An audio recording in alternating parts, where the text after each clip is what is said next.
Unboxing Live, yeah, the place to be. Mike's Unboxing Live, come and see.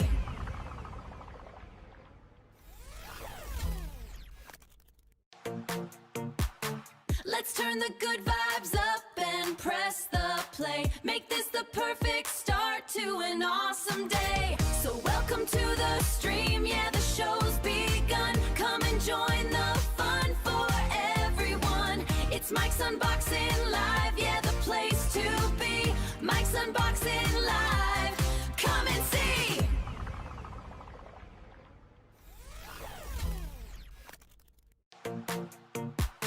Let's turn the good vibes up and press the play. Make this the perfect start to an awesome day. So welcome to the stream, yeah, the show's begun. Come and join the fun for everyone. It's Mike's Unboxing Live, yeah, the place to be. Mike's Unboxing Live, come and see.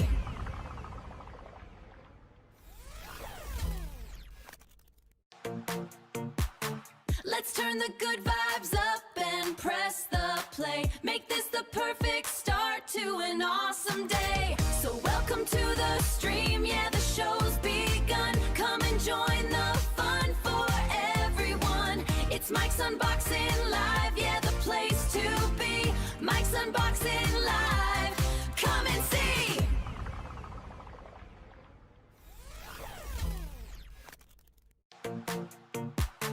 Let's turn the good vibes up and press the play. Make this the perfect start to an awesome day. So welcome to the stream, yeah, the show's begun. Come and join the fun for everyone. It's Mike's Unboxing Live, yeah, the place to be. Mike's Unboxing Live, come and see.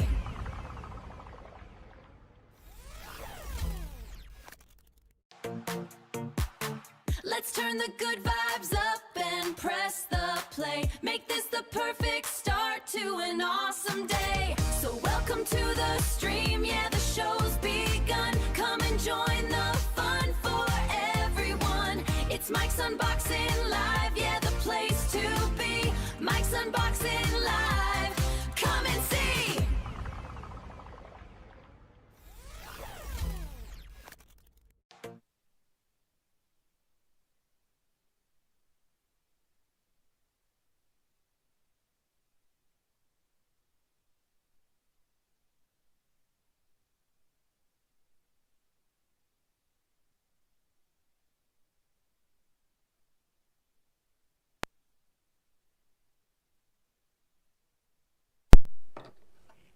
One, two, 1, 2. Hopefully that is now working. Good evening all. Mike here, Mike's Unboxing Reviews and How To. It is the 28th of March, 2026. Hopefully you're all having a fantastic weekend. Wherever you are, it's bloody freezing. Well, I'm not too sure what it's like here. Calf's boiling. I'm starting to get warmer now. It's been a pretty chilly day and it seems we're down to, I think it's 3 degrees tonight, which is not the best. A little bit of sunshine earlier today to warm the house through, but yeah, still having to have the heating on, unfortunately. Summer, or spring I suppose, still hasn't broken through. But hopefully you can actually all hear me. Yeah, we had a brief bit of summer, and that was good. So looks like it's working, everyone can hear me, excellent stuff. Let's have a quick look on the overhead, and yeah, that appears to be working. Well, the autofocus has gone a little bit bananas, but whatever, it's fine. And stream desktop, will I set that right? Yes, I have. Fantastic. Everything appears to be working. Lovely jubbly. So welcome everybody to your Saturday evening entertainment. You poor bastards. I do pity you.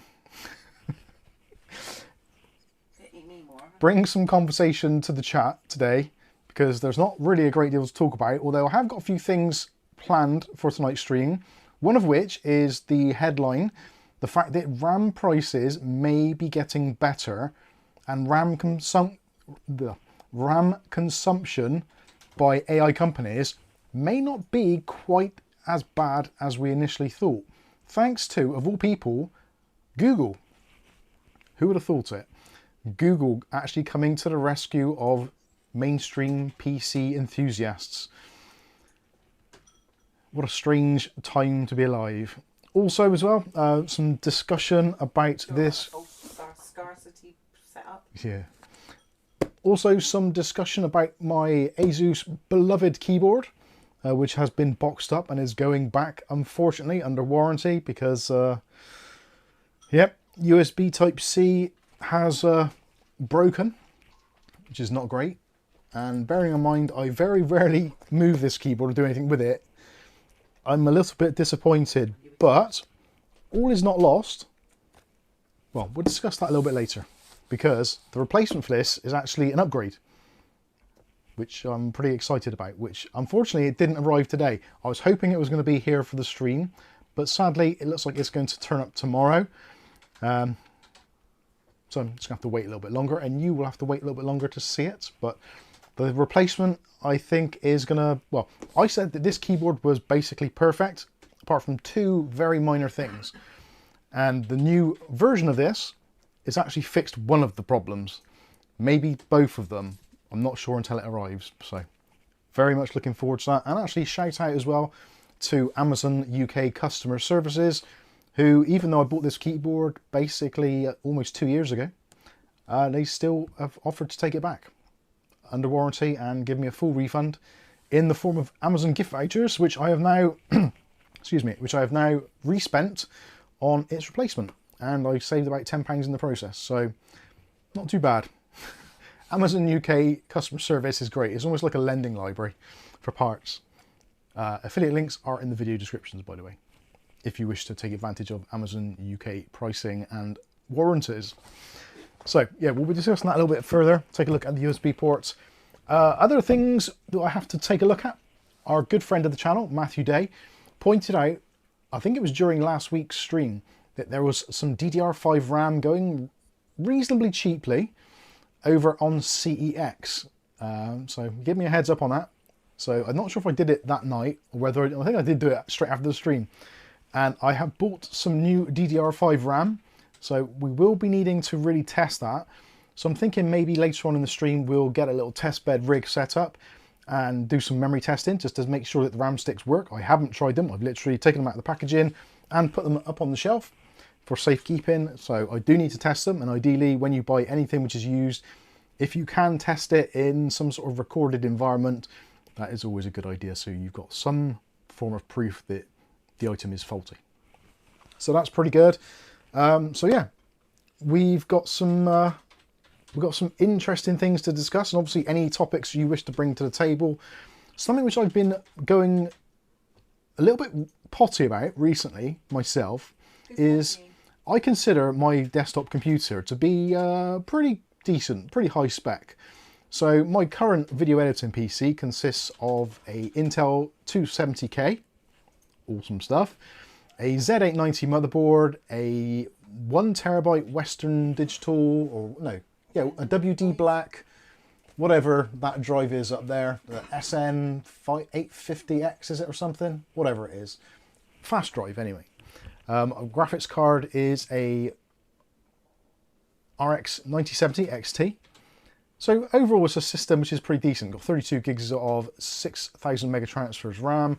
And I've done all the usual things, obviously a little bit de-bloating and tweaking of the operating system. Obviously I've done that.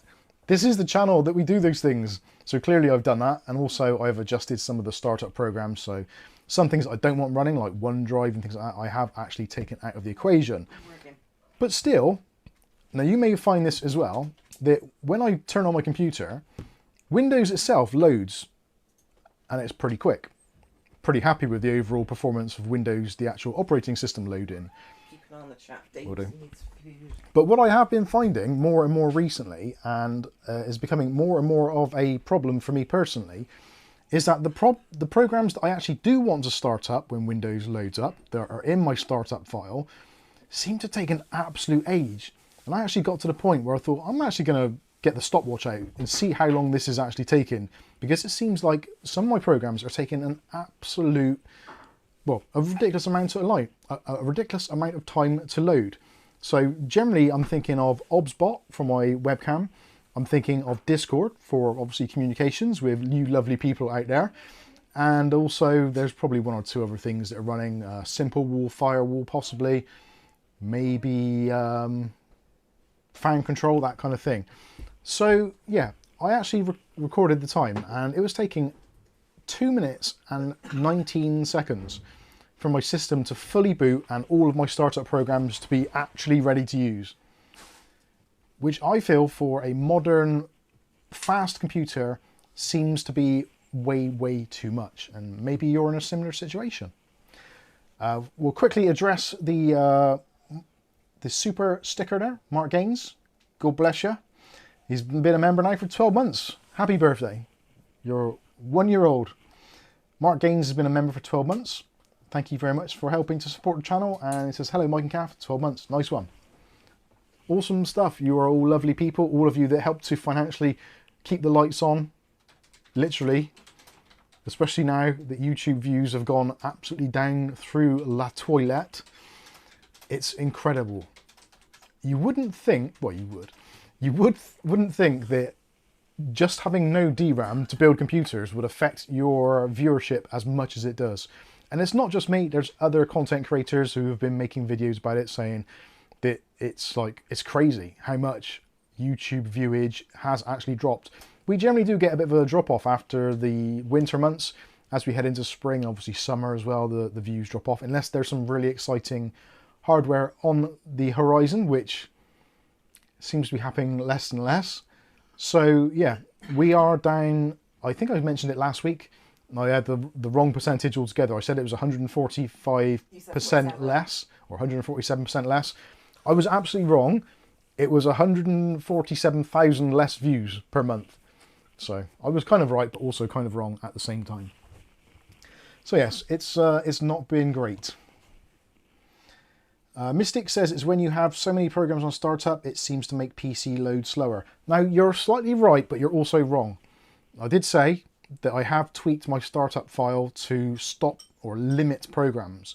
And the thing is, my system actually did previously load up like in a flash with the things actually running that I had running. And then for some reason it stopped doing it. I don't really understand why, but I do now because I've investigated it. I've done some Mike's Unboxing journalism and found what the problem is, found the fix, and I've made the video. So it will be coming out very shortly. Obviously a little bit earlier to Patreon and YouTube members. Yeah, YouTube members will get it earlier. Patrons get it first because they are the most supportive, you lovely, lovely people.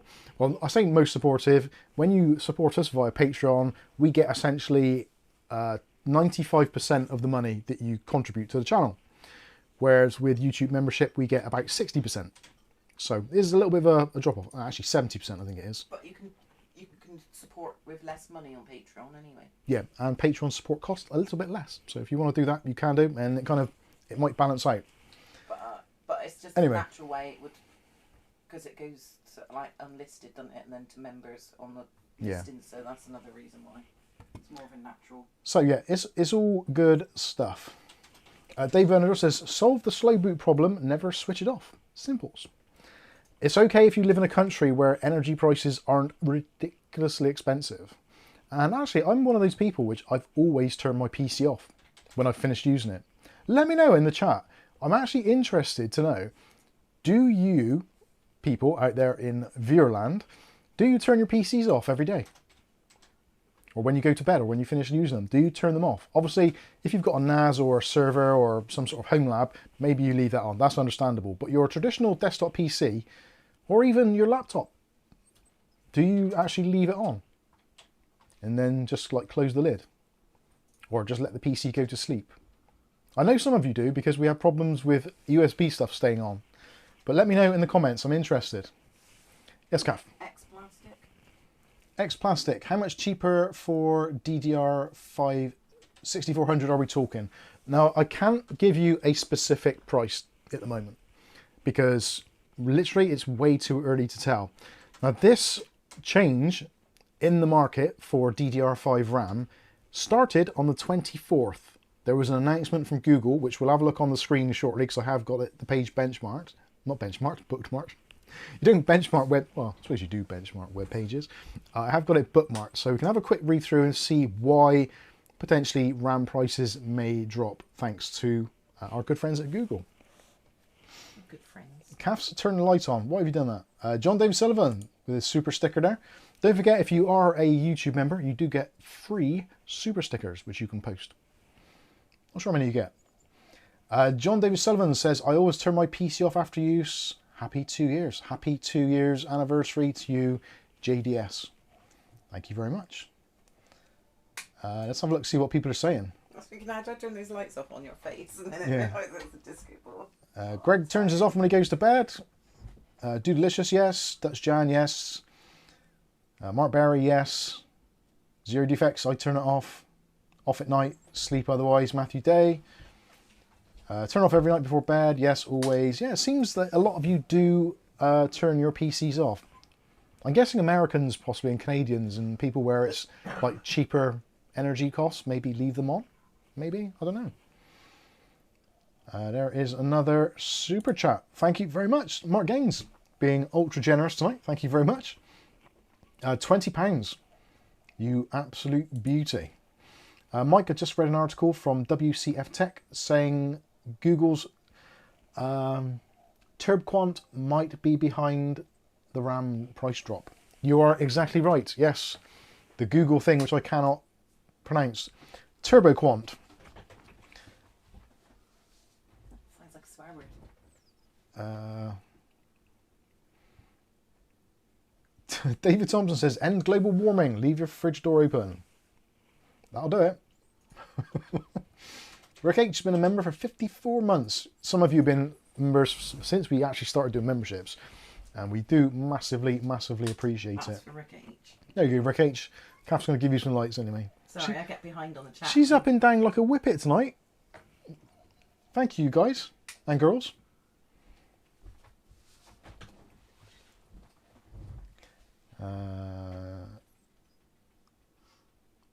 X Rhino 77X. I'll probably pronounce that wrong. Nope, as an American, I turn off the PC and leave the server on 24/7. Okay, fair enough. Amir Mizzle says, I've managed to up my 270K, put to test from 285K, was in 890, RG Extreme. I've managed to up. I don't really understand what you've posted there. But you've managed to get it to 8400 megatransfers per second with some CU DIMMs. Wow. Yeah, Scan are currently selling. Actually, yeah, that's another side quest for tonight as well to discuss, which I'm a little bit disappointed, although I kind of seen it happening. For those of you that watched the review we did for the 270K, which I think went out on Monday. Yeah, I think it was Monday. Seems like it's longer, but it was Monday. We did mention in the video that the US dollar pricing was supposed to be $299 for the 270K and $199 for the 250K. So I did my kind of quick arithmetic based on the exchange rates and VAT. And I think really we did get stung a little bit here in the UK. As per usual, seems to happen all the time. It started off a long time ago with Apple. And I think then also with Android phones as well from Google, Pixel phones. They basically put out a US price in dollars and then it just basically becomes that in pounds, which obviously there's a massive discrepancy between the value of a dollar and a value of a UK pound. It's, I'm trying to think the exact exchange rate, but it used to be years ago, it used to be 1 to 2. So 1 UK pound was worth $2. Now we're not quite there. The pound was quite strong back then, but now I think it's like maybe $1.50, $1.60, something along those lines. So it's not 1 for 1, that's for sure. So yeah, I think we got screwed over a little bit on the pricing, which I'm a little bit gutted at. I was hoping it would be closer to 250 for the 270K, which I think is about right, judging by the alternative options from AMD. They have dropped their prices a little bit as well to make the comparison or the competitiveness kind of slightly more on par. But I've got to say, actually, the 270K, very, very pleased with that processor. And it actually got me into the point where I don't know whether it was the kind of the what's that thing where you just imagine it? The something factor. No, the placebo effect of like, oh, I've got a new processor and it runs better, so my games feel better. I don't know if it was that, but I got back into Far Cry 5 of all titles, and I was playing that, and I was really enjoying it. The stuttering was completely gone. Running at a really high refresh rate, it just felt really slick. And I know it's on an older game, it does happen, but it did feel absolutely, absolutely great. David Under says 1 GBP is 1.326 USD. So yeah, it's not great, really, is it? So we should have had a decent discount. But yeah, Chris Hartford says US prices never include sales tax, still cheaper than UK. Yeah, because I said if you translated it directly, so $300 I think worked out to be £225. If you add on 20% VAT, which is what we pay here, it takes up to about 260 something, 270. Did VAT go up? I did a while back. Oh, so it's gone back down. No, it's 20% now. It used to be 17.5 and it has been 15 before that, I think. Anyway, it's yeah, I was a bit disappointed with that, if I'm completely honest with you. Jim says, I'm late. Did we have a good laugh about RAM prices going down? Not yet. And also, I will say, I bought 2 sticks of DDR5 RAM there. That was from CX, which was, again, from Matthew Day's heads up on that one. I paid, I think it was £100 each, roughly, plus postage, for 16 gig sticks, which isn't brilliant. But if you're to buy brand new retail, you're looking at somewhere between £300 and £350 at the moment. So it's a decent saving of a third. So it's almost like I've bought it with US dollars rather than UK pounds, kind of, and without the sales tax. So that was really good. £200 I think for 32 gigs of reasonably good quality RAM. Although it's not great, I don't think it's extortionate. It's not terrible, but it's kind of where it has been previously. So it doesn't feel like I've been absolutely bent over and spanked. Having said that, I did buy some more on eBay today, which there was a listing I was watching. And I paid, I think, £240 for some Juhor RAM, which is Juhor. I'm not entirely sure what the speed is or the CL latency, but it's white and it has RGB. So yeah, almost 450 quid on 64 gigs of RAM. I am starting to question that now. I am having buyer's remorse a little bit, but especially with this news from Google coming out, things could get better, but obviously things could get worse as well. It's always going to be a thing that, as always, time will definitely tell. So we'll see.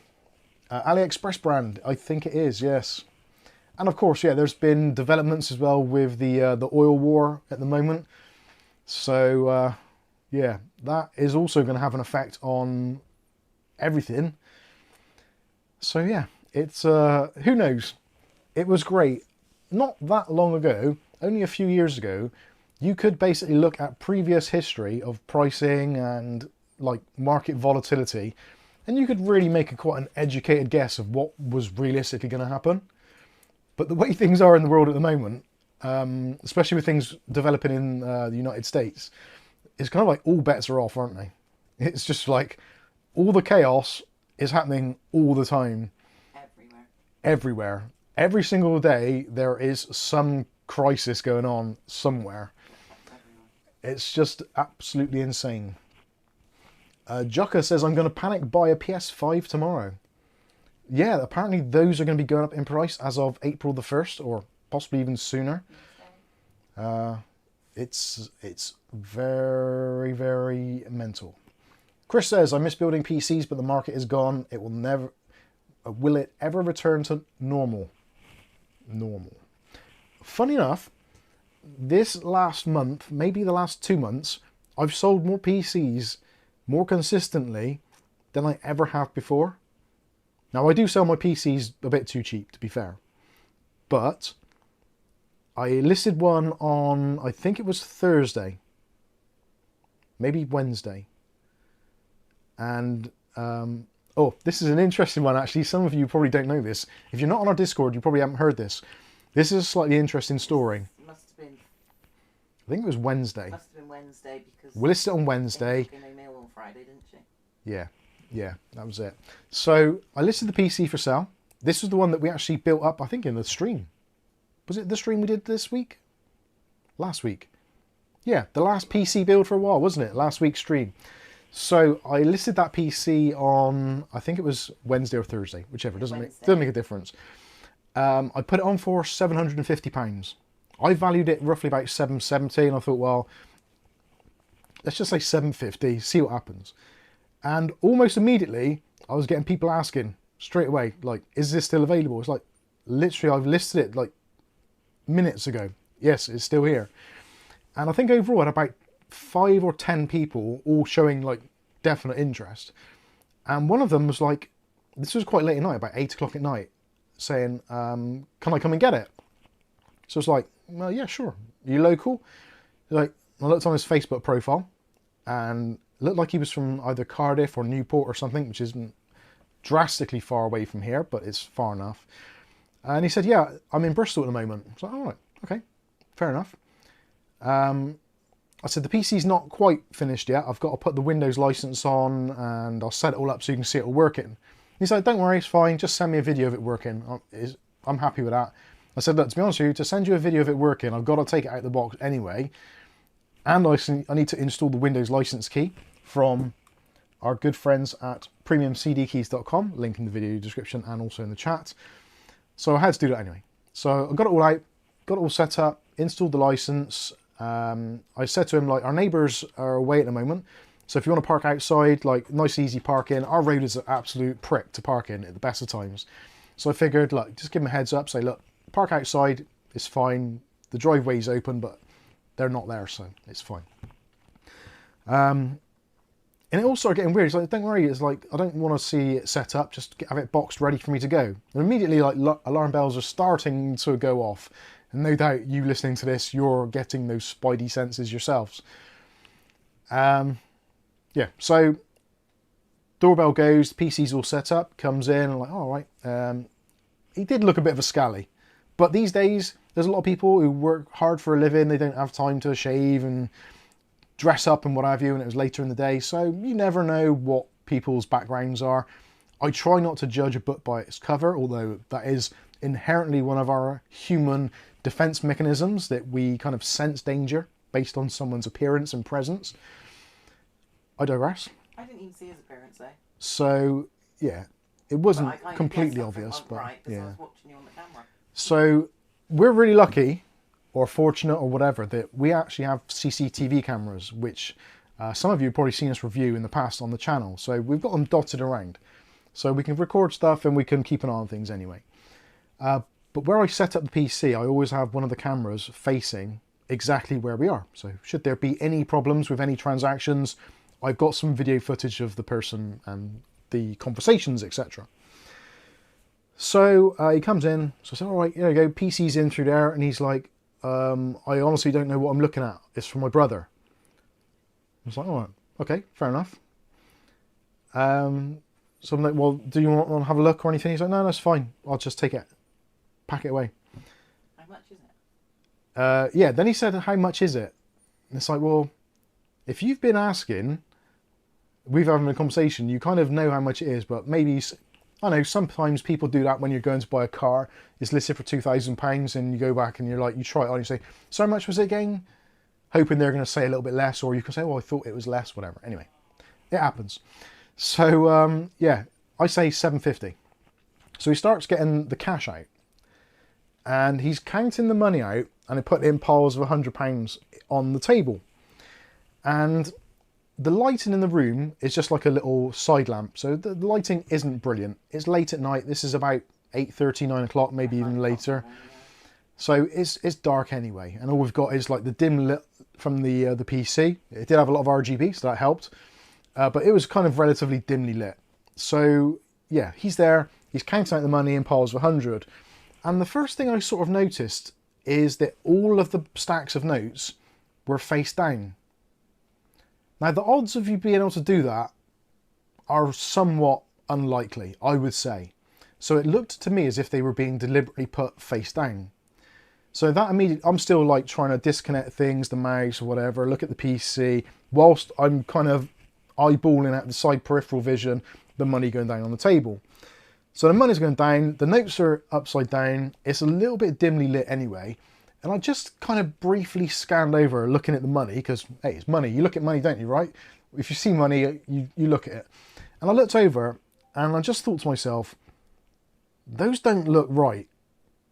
And actually, have I got I wonder if I've got a £20 note on me. I might have. I know I keep a £20 note in my pocket for some bizarre reason for when I go to the shops. And yes, I have got a 20. Oh, there's some change. Don't lose that. That's very important. Change. 5p. There's a fiver in there as well. So a £20 note in the UK looks very similar to this, although not quite as folded and probably less lint on it. So that is what a £20 note looks like. And if you look at the back, there is a picture of a dude. I do not know who that dude is. Maybe you do in the chat. If you do, let me know. But you can see the image. I can't read that. £20. I don't know what it is. Something or other. It's some dude. I'll give you a close-up so you can see what it looks like. I can't read it.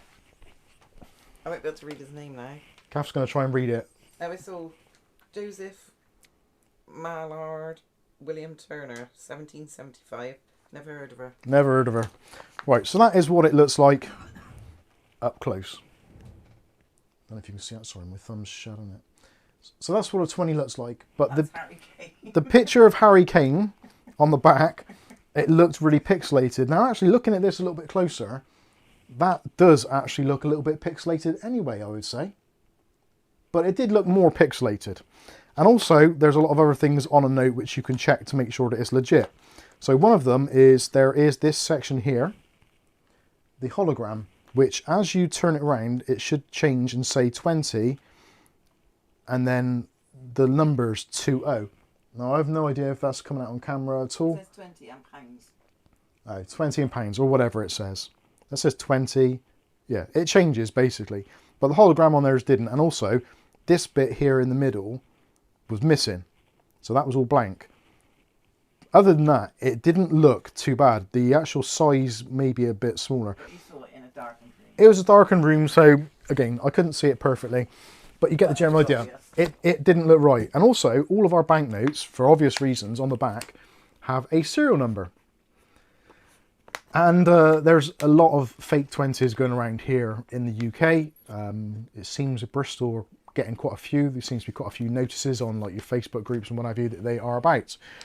So the serial number, obviously each one should be different. And I quickly looked at the serial number and there was at least 10 notes in the batch that I could see straight away that all had the exact same serial number. So I said, look, I just looked over, I said, mate, those don't look right. This is before we got too far into it, so they don't look right. So I picked one up, had a closer inspection again, looked at the markings on it, looked at the, there was like a whole black bit there. The 20 bit didn't change at all, the hologram, and the back just looked pixelated as hell. But this looks really pixelated as well. So maybe that was a stroke of luck, but it just didn't look right. So I said to him, look, mate, I don't know, but I think you've been scammed. And he's like, oh, I just sold an e-bike and that's what they give me. I said, well, look, I went through, I said, look, the serial numbers are the same. The whole point of banknotes is the serial numbers are all supposed to change. You have an individual serial number for each note. You don't ever get 10 the same. I think you've been had. So he took them back and he said, oh, I'm really sorry. I said, look. Thanks for your time. He said, thanks for your time and all that sort of stuff. And he was pleasant enough about it, polite enough about it. But it's one of those things like, some people would have immediately grabbed a baseball bat and tried to beat the granny out of him. I'm a slightly more forgiving person, that I would give him the benefit of the doubt that maybe he did sell an e-bike to someone and they gave him a load of dodgy notes. Like, e-bike sellers, to be fair, aren't known for being like ultra like law-abiding citizens. They're riding e-bikes, for God's sake, which are illegal in the UK anyway, pretty much. So I give him the benefit of the doubt. I didn't want to grass him up or do anything because he may have been stitched up. He may have wanted to stitch me up. He may not have. I honestly don't know. I think in instances like that, sometimes it is the kinder thing to do to turn the other cheek. I could have just grassed him up, shown a picture to the police or whatever, but how can I prove that he intentionally did it? I can't. Let's be fair. He gave me a reasonable enough story. I didn't lose the PC. There wasn't a transaction. Yes, I wasted some time, and it was a little bit disappointing that I set up the PC. But yeah, it really did give me something to talk about in the stream. So, hey, win's a win. You know what I mean? So yeah, I let him go. I did actually go back to our security camera footage. I have recorded it, just in case. You never know. Sometimes, like, if people are a part of some sort of criminal organization, they may want to come back later and duff you up or steal some stuff. So I figured I'd just take some recordings to be on the safe side. Yeah, it was one of those things. I was lucky that my intuition kind of kicked in a little bit and things didn't look quite right. And it's proved to you that the fakes are so easy Yeah, to find. it did. Not that worried. Yeah, I was actually genuinely concerned about fake notes here in the UK because they seem to be so prevalent. But now the fact that even in a darkened room with it literally, like, I was kind of here by my PC, it was kind of there, counting out. So even at a good 2 foot away, the eyeball test immediately flagged that something was wrong, or my instinct flagged that something was wrong. So two kind of messages out of this, I suppose. The first one is, obviously, do check money. Cash is king. Cash is king, yeah. But the second one is, don't be afraid. Because fear is one of those things which is another method of control. Like, they're trying to get rid of cash in the UK. They want everything to go digital. Now, yes, there are benefits to going digital. There's also real downsides to going digital as well. So cash, I feel, personally, is the preferable method of payment because obviously it's your cash. This £20 note, if I give it to somebody else, it's still a £20 note. If I give it to someone else, it's still a £20 note.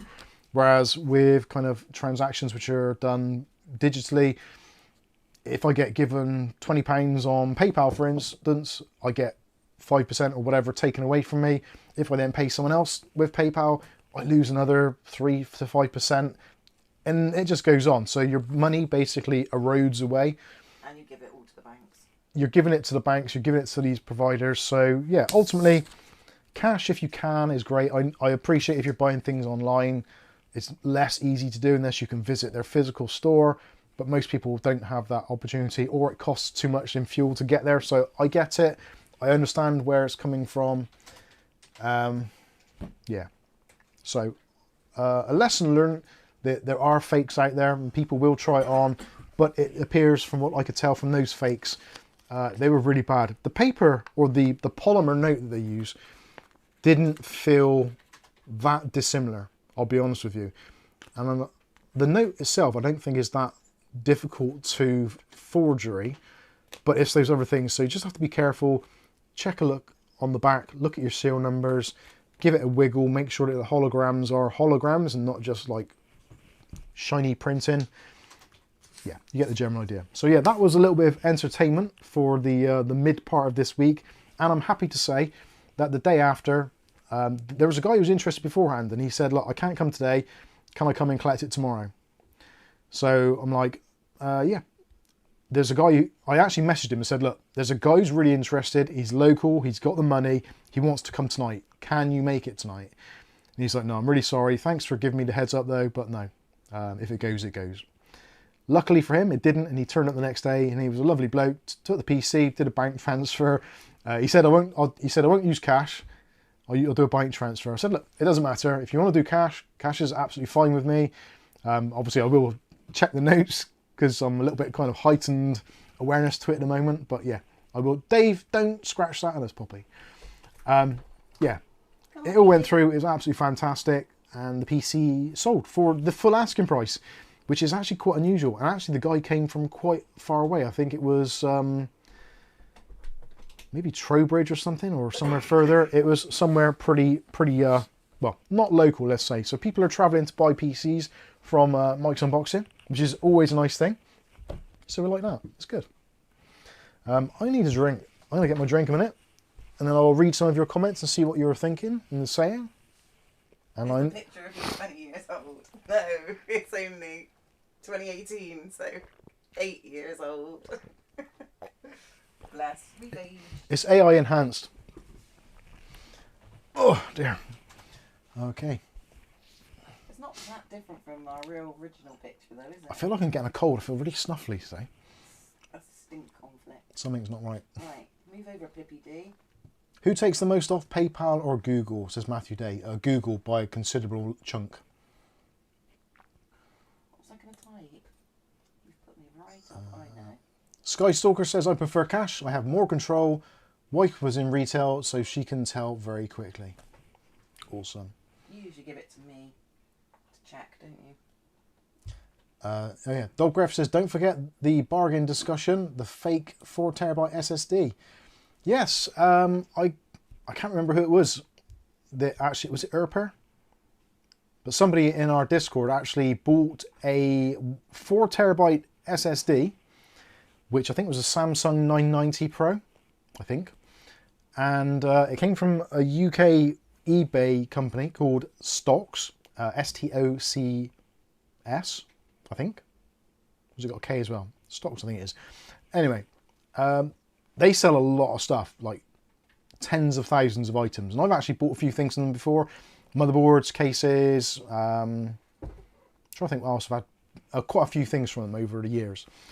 And yeah, they got it from Stocks, and it appears that the label actually on the M.2 drive was actually tampered with, and it appears in Windows as a 1TB drive, not a 4TB drive. The process is going on to it be, well, I'm not sure whether they're going to go through eBay or through Stocks first of all.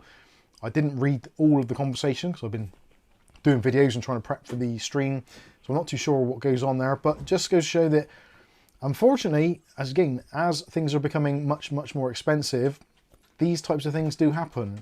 There's been stories of RAM sticks having like SD cards put inside them and messed around with, and same for external drives and stuff. So yeah, be careful out there, everybody. Dog Breath says, yeah, re-stickered 1TB. Aw, Dutch John's dog passed away 2 days ago. Oh, sorry, Dutch John. That's so sad.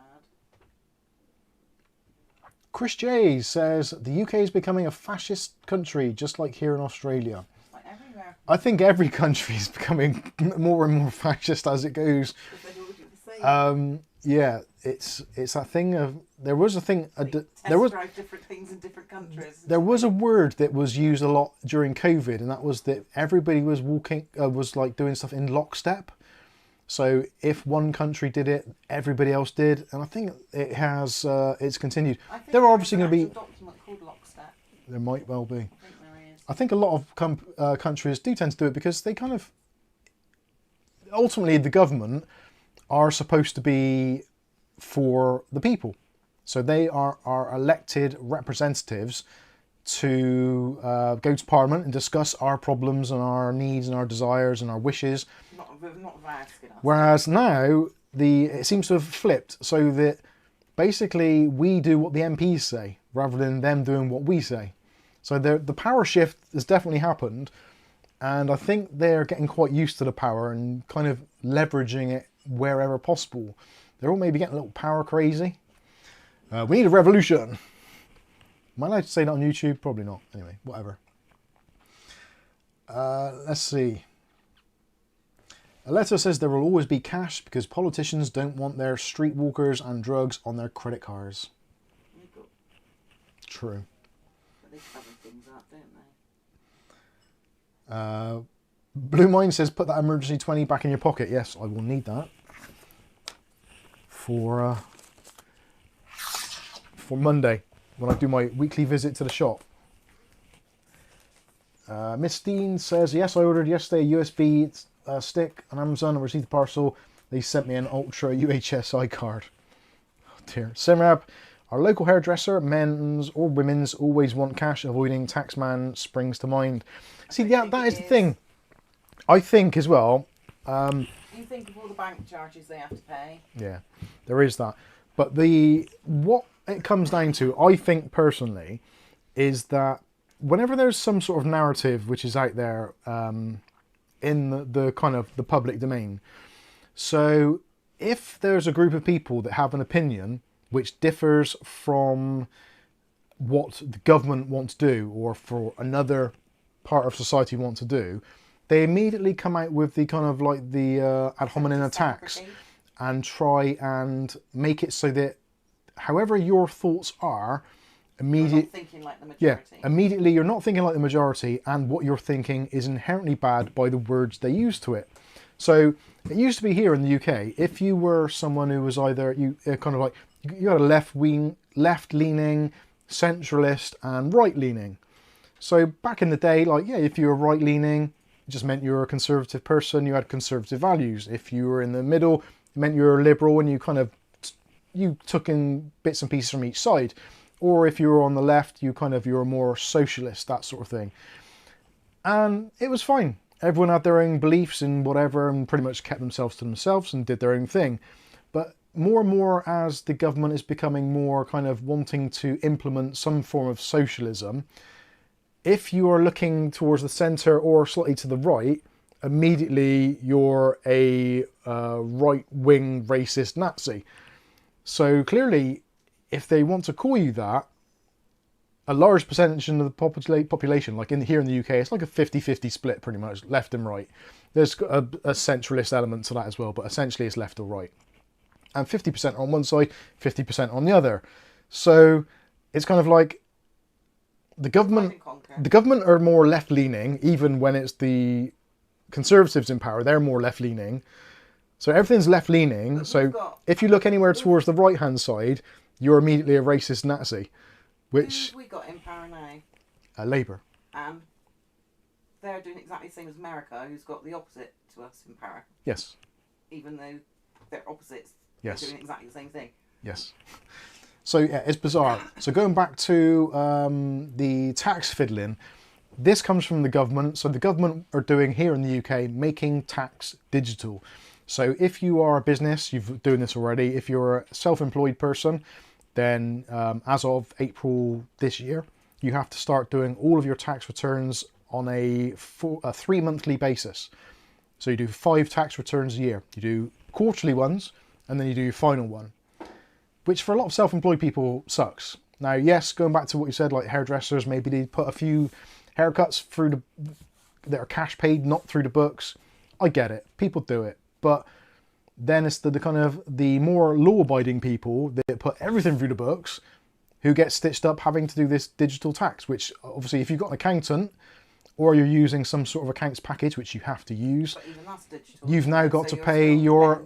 Them have all your data. You've now got to pay like however much your accountant used to charge you per year, you're getting charged that, plus you're getting charged it an extra 4 times a year, plus that extra fee. So it's like, it's not that you actually want to be a tax dodger, it's just you'd like to be able to do your taxes in your own way and accept payments how you want to pay them. If you take cash for a job, you get paid £20 for a job, you keep £20. The government gets whatever. You get £20 payment from a digital payment, you lose your 5%, your 1%, whatever it is, you lose a percentage of that money. So for a lot of businesses, it actually makes sense to take cash. But anyway. Only for people earning over 51k, but doesn't it work out as if your income is... It's not earning, it's your turnover. So if... You spent 51k on... If I spent £51,000 on parts and made like £1,000 profit, I still have to do making tax digital, even though I've only made £1,000 profit. They do it on your gross turnover rather than your net. Is it that right? Net, I always get net and gross mixed up. Gross is the total amount. Yeah. So gross, they do it based on your gross. So if your total turnover, all income was £50,000 or more, and then your actual after expenses was, I don't know, 30,000 or something, you still have to do it. So yeah, it's not great. There you go. HMRC equals legalized scam. Yeah. Hoof says every party is middle. Kind of, yeah, they seem to sort of... They're all the same. They kind of flip in and out of other places. It was weird because about 10 years ago, I always said that the Conservatives here in the UK have become the new Labour and Labour have become the new Conservatives. So it's very easy to kind of see how over a number of years, over a few decades, that a political party can completely kind of revert and go a different way. But all it is a new name, isn't it? Yeah. That's in. Let's do exactly the same shit. David Underhill says our right-wing Liberal Party is more left-wing than UK, US left-wing parties. Yeah, it's strange. It's a strange thing. All of them are a uni party. Yeah, it's become a political show. Right, we should move on from that political satire. That's what it is, satire. None of the information in this video is supposed to be taken seriously. Not educational. It's not educational. Right, let's talk about RAM pricing and potentially why it may go down at some point. It may not have an initial effect, although having said that, if you are out there and you've been looking at RAM prices, it would seem over the last month we have seen somewhere between a 5 and 10% price drop for retail price kits. Now that has softened the blow a little bit, but when you're looking at £300 for a kit of RAM, even 10% is only £30 off, which is still 300 quid. I'm giving that such a time for this oval now. Sorry. So you may or may not have experienced any reductions in price. So that is an ongoing thing. So prices do look to be going down. Obviously, it's now coming for the majority of people around the world, Western economies anyway, I suppose. We're going into that kind of spring and summer season where traditionally there's less demand than what there is over the autumn and winter months. So as demand diminishes, generally prices tend to drop. That's just the way things are. Most prices, most structures are based on supply and demand. If there's limited supply, the demand increases, prices go up. If there is less demand, there's more availability, so stockists want to sell, so they reduce prices. It's kind of the same pretty much everywhere. But potentially things are getting better. So let's take a quick look at just a few very small things which are going to hopefully point in the direction of AI companies and possibly even data centers, that sort of stuff, not being as reliant as they would have been on physical DRAM. Thanks, Otis. So this isn't as well, I would say this is not any way, shape or form, any kind of advertisement or any recommendation to use this software or anything. This is just my thoughts on it. You can read it for yourselves.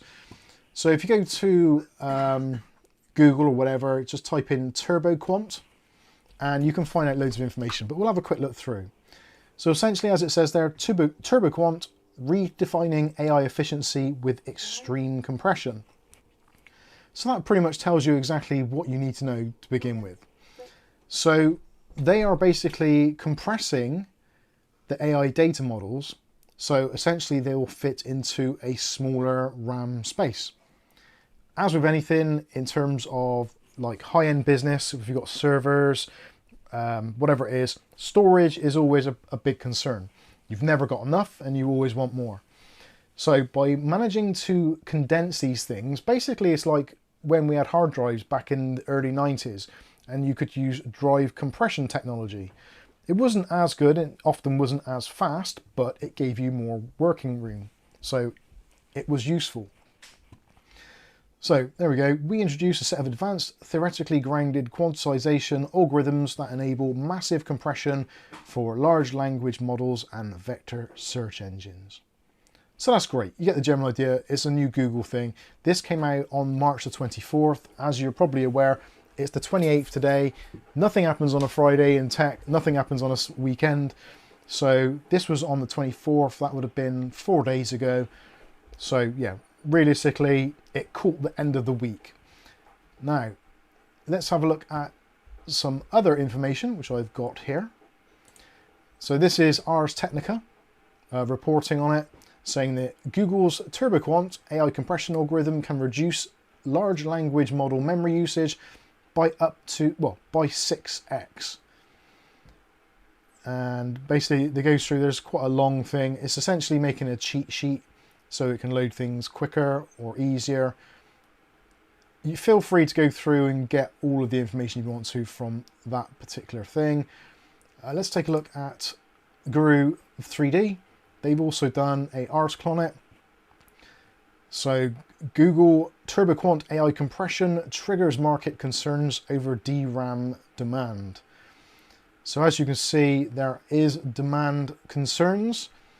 And also, if we look at, I think it said here, so yeah, this is the bit which is quite important, at least for us. Thank you very much, Matthew Day. Lights on and then more lights on. Check email. I will check email. Bear with me. Oh, wow.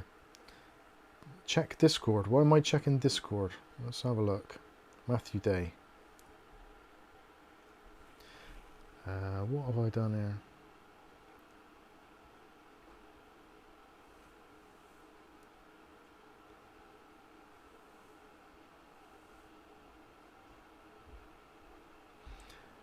So I can't really see this on here because this text is quite small on my phone, but it appears that Matthew Day and Andy Archer have done some kind of deal, and the net result is Matthew Day has sent us a super chat for £2 and also sent us a massively kind donation via Andy Archer for a further £40. So massive shout out to you. Yeah, you've received £40 from Matthew Day. Check Discord. I think I've got the general consensus of that right. So Kath's got the lights on for you. Thank you very much. I was in the toilet. Andy Archer, Matthew Day, you two, amazing. Thank you so much. Again, with what is going on in the world at the moment, I don't want to sound like we're begging, but yeah, things are looking a little ropey at times. So massive thanks to you for that. So I guess you've read that by now anyway. So the market response was immediate. The shares in Samsung fell 4.8%. SK Hynix declined 5.9%. And Micron Technology dropped 3.4%.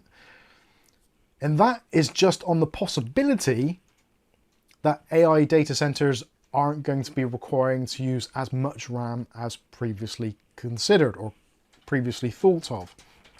So being that this is at the end of the week, and I think Google have done the sensible thing, because I think if they'd have done this on a Monday, normally good news goes out on a Monday, bad news goes out on a Friday. That's kind of how it works.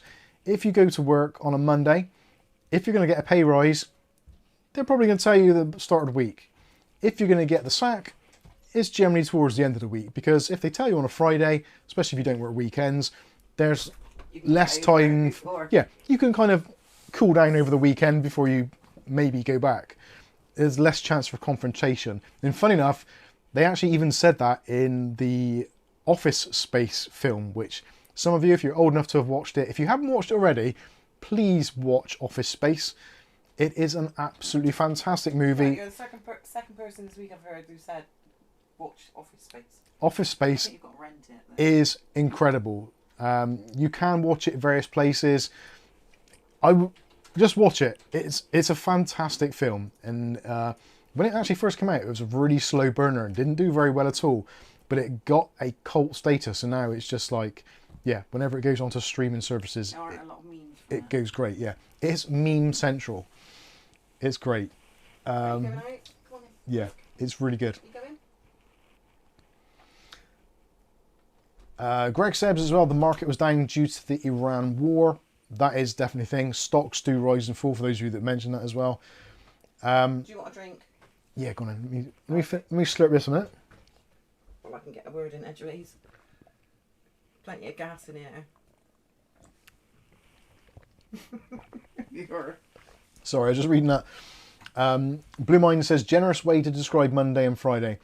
I was thinking Trump bombing Iran after market hours and calling peace on Monday. Yeah, you never know. Yeah, definitely.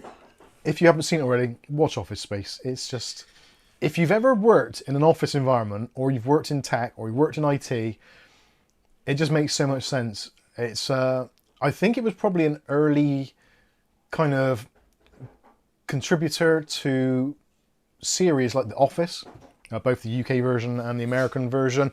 There's elements of it in there, but yeah, I would watch it. And also you get the question, the quality question is, what would you do if you had $1 million or pounds? And actually, I don't want to make it so that you don't enjoy it. You should just watch it. You might need to watch it a couple of times. The first time you watch it, you're like, that was weird. Then you watch it again and you see all the bits that you possibly missed. It's just great.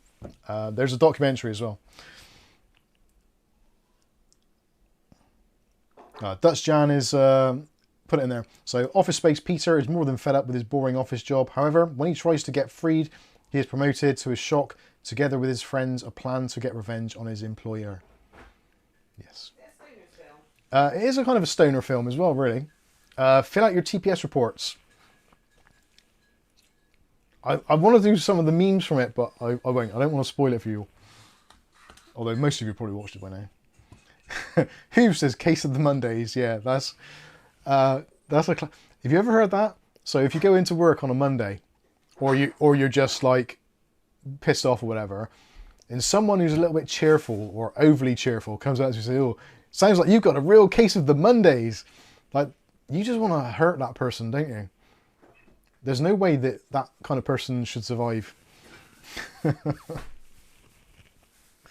Fill out your make sure you fill out your TPS reports. Craig says Office Space is so well done, we shan't spoil it. This is true. I might watch it again later. It's great. Anyway, going back to what we were talking about. So, as far as the RAM thing is concerned, right, so there's kind of a couple of ways that this can go. Now, if we kind of backtrack a little bit, the RAM crisis has come around because OpenAI have basically done a kind of, what's the word I'm looking for? A non-disclosure deal with the two biggest RAM manufacturers, being Samsung and SK Hynix. And they wanted to buy up 40% of the production of RAM for the next couple of years. So this is RAM, which at the moment hasn't been actually made. So much like in the kind of the oil and the gold markets and silver, etc., most of the precious materials, generally what happens is they do like a preemptive buy. So if you're, say for instance, after silver, you'd go to a silver mining company and you'd say, right, we will offer you X amount of money based on today's prices for X amount of silver over the next year or 6 months or 2 years or 10 years or whatever. So they'll go and make a deal like that. Sometimes it'll be an open deal, so there'll be multiple people bidding for the same potential digs from the silver mines. And essentially that's the kind of way it works with silicon, and especially with RAM. So what they'd normally do, they'd buy in advance, much like other companies do as well. So this isn't out of the ordinary, it's just slightly strange, the quantities, and to do two companies at the same time out of the three main suppliers. So people like Dell, people like HP, etc., etc., more than likely they will go to one of these companies, Samsung, SK Hynix, Crucial, etc., and they will make similar deals and say, well, we want to buy X amount of RAM, and then they choose what they want to do with those wafers, what sort of RAM they're going to make, etc., etc. I think that's the general gist of it anyway. So when OpenAI, they saw that large language models were going to be taking up lots of RAM. They kind of knew that. We've all known that. It's a thing. Like if you're using a graphics card to do it, a graphics card with more RAM, you can load a larger model or a more accurate model. So OpenAI, in their wisdom, thought, well, let's head this off at the pass. RAM prices are pretty much at an all-time low at the moment, so they tried to do these deals. Now, of course, the shock rebound from that, when it actually became public, was a lot of other companies, especially manufacturers, all went into a panic. So everyone was trying to buy up RAM wherever they could. And there were stories of some companies sending their employees out to kind of Best Buy, Newegg, etc., and physically walking into the store with the company credit card and buying up as much RAM as they could. Whether that is true, whether it isn't, I honestly couldn't tell you, but it doesn't seem completely out of the ordinary for that to happen. It happens. It's like with fuel at the moment. Now that the Houthi rebels have now joined in the fight and things seem to be escalating a little bit more in that region, there are talks here in the UK of panic buying, and also in today's news, they always do it on a weekend, if it's bad, there is a discussion of potentially limiting people's working weeks from a 5-day to a 4-day, or potentially limiting the amount you can actually use your car. And even with the suggestion of certain registrations driving on one day and other registrations driving on another. This is from someone who was previously very, very high up at BP, which most of you know who BP is, so I won't go into too much detail there. But that was in, I think it was in the Daily Mail. I think I saw it read. Isn't that what Richie Allen's been saying for But years? yeah, it's been on the cards for a long time. So kind of a almost a CO2 lockdown, effectively, but for different reasons. Anyway, Same thing but different. so with that all said and the kind of ground laid out, this development for Google. Now, obviously, Google are in a position where they have to buy RAM anyway. They don't have any real way of making their own RAM. They could just buy a RAM company, that would kind of solve it, but they don't. And Google is a software company. So for them, it makes a massive amount of sense. Obviously, they've gone in pretty hard with AI, tools like Gemini, etc. So for them, it makes a lot of sense if they can develop a software that reduces their reliance on the abundance of RAM. They can either do one of two things. And the same as other AI companies, they've now got a choice. Do they spend hundreds of thousands or millions of pounds, or billions of pounds even, buying physical RAM when they could potentially buy in the services of Google's TurboQuant and use software assistance to lessen the load on less amounts of RAM? And again, being that this RAM actually hasn't been physically made yet, and the software potentially exists already, it's kind of sounds like a good deal. And obviously, when you're buying any physical hardware, such as DRAM or SSDs or whatever. Can you look at your emails with my art? Oh, I've got to look at my emails apparently. Sorry, I'll carry on out. What?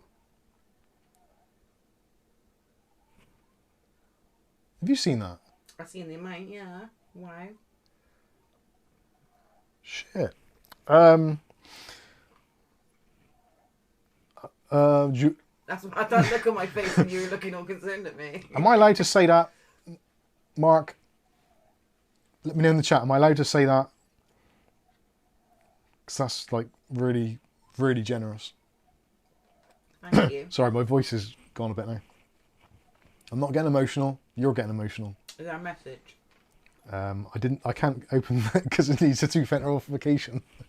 I can't do it. So Mark, let me know. We'll keep the light on until. How do you do that? Because I don't even have that on my account. Mark Gaines says yes, fine. So Mark Gaines, legend, helping keep the lights on. He's just donated £100 via PayPal. That's amazing. Thank you, genuinely. I'm not going to well up.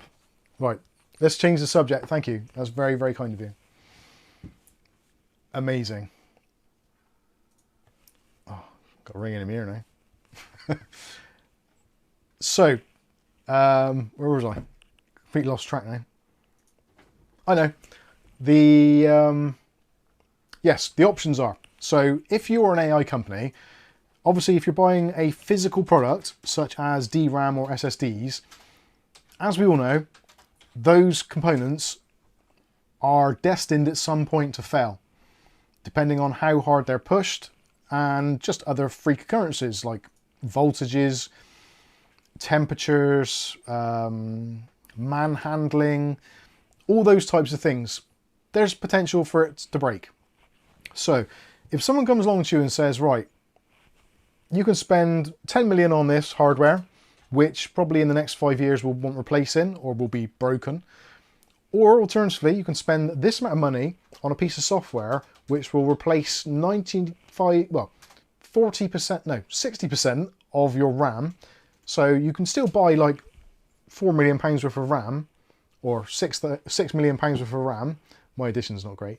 And our software can boost that 6 million up to approximately $10 million worth of RAM.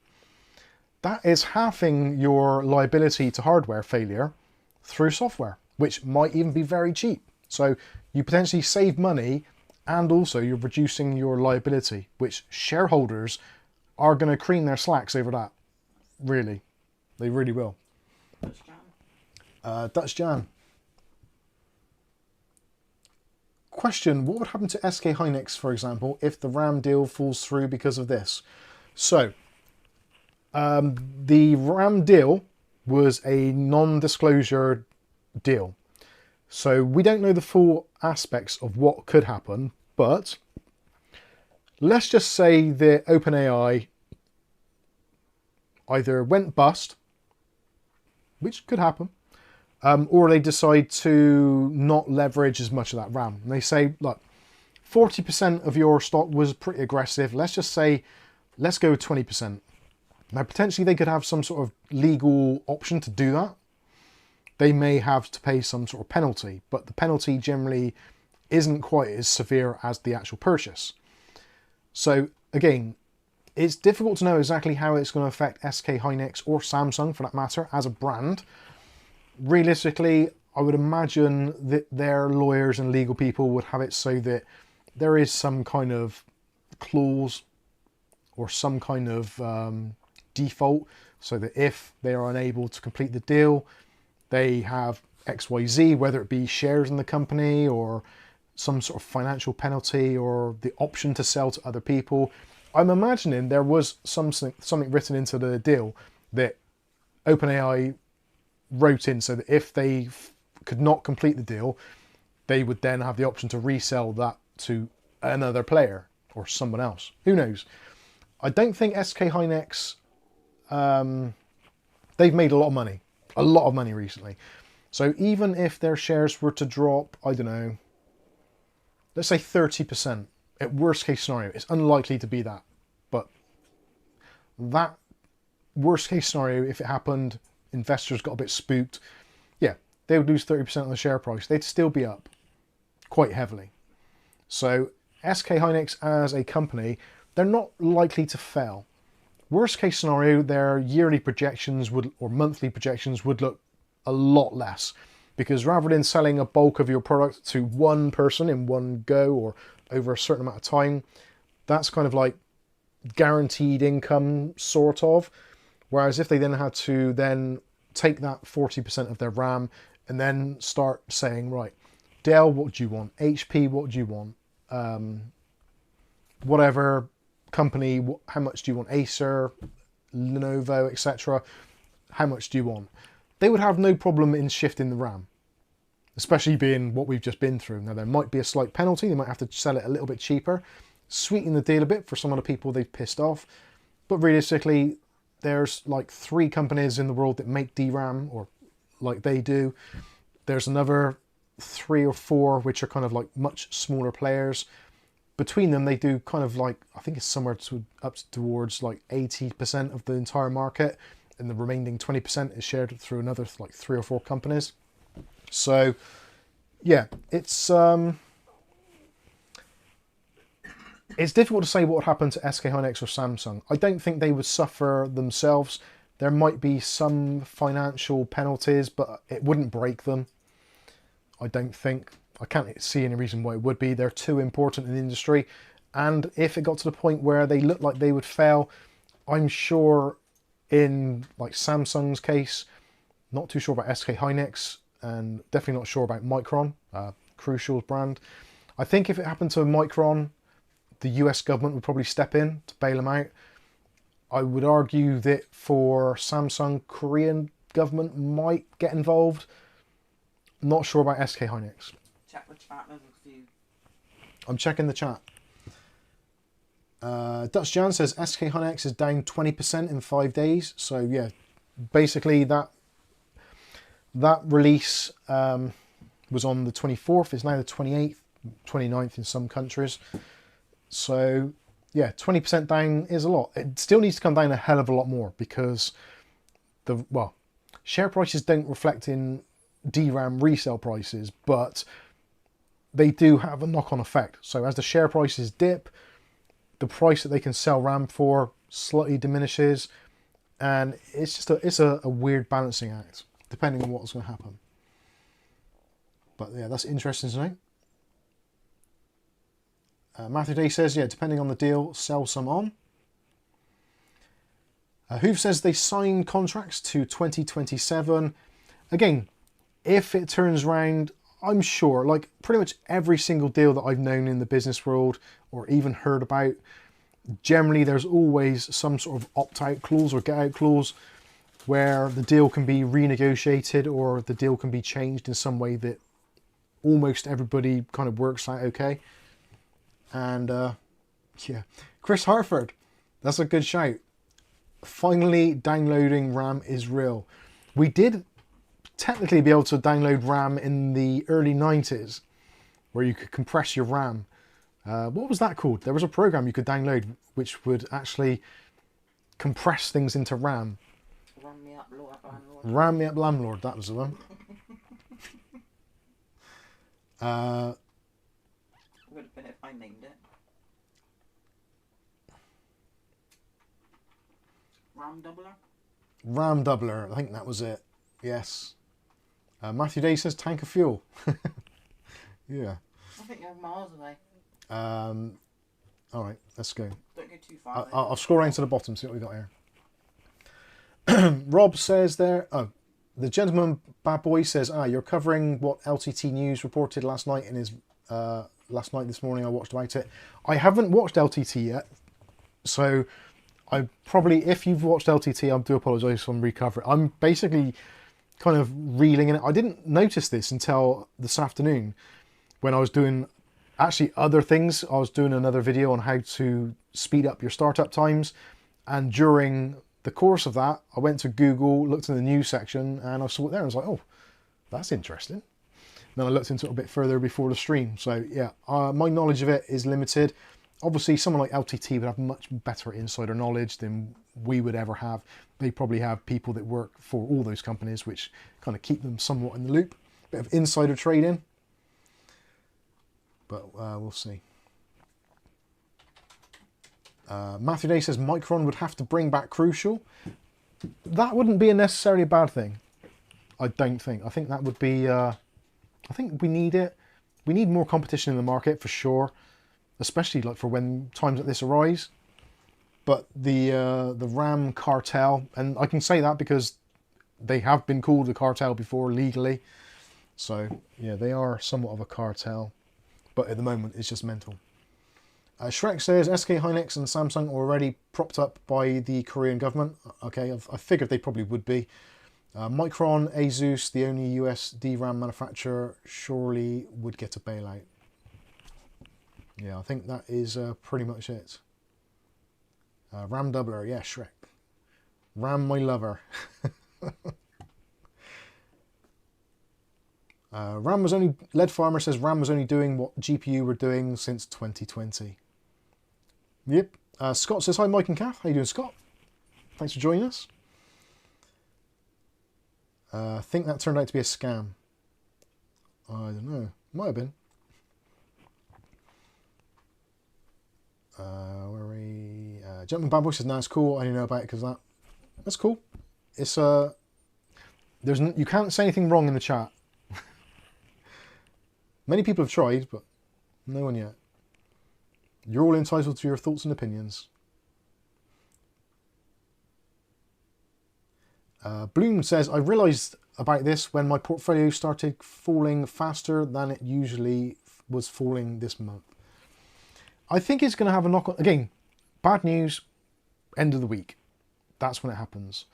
I would imagine, I've not checked, but I would imagine if you looked at the shares in Google, I would imagine their shares have taken a little bit of a bump upwards on this news because essentially, like, yeah, if they can pull this off, and that software, that tool, whatever, if it can do what it claims to do, then that's pretty impressive. And also, having said that, if there's some way that they can make it so that that works in a Windows environment or an Android environment, how cool would that be? I can't see it happening, but you never know. The thing is, Apple have managed to do it with their hardware by making a tiny, tiny little pissant amount of RAM be somewhat equivalent to a lot of RAM in a Windows PC or an Android phone. So potentially the optimizations are there. I know Apple do it on a kind of a application by application basis. It's not necessarily the hardware, it's just having their own applications coded in such a way that they're extremely RAM efficient. But surely that is something Microsoft could do as well. Please, let's have some efficiency for a change. That'd be great.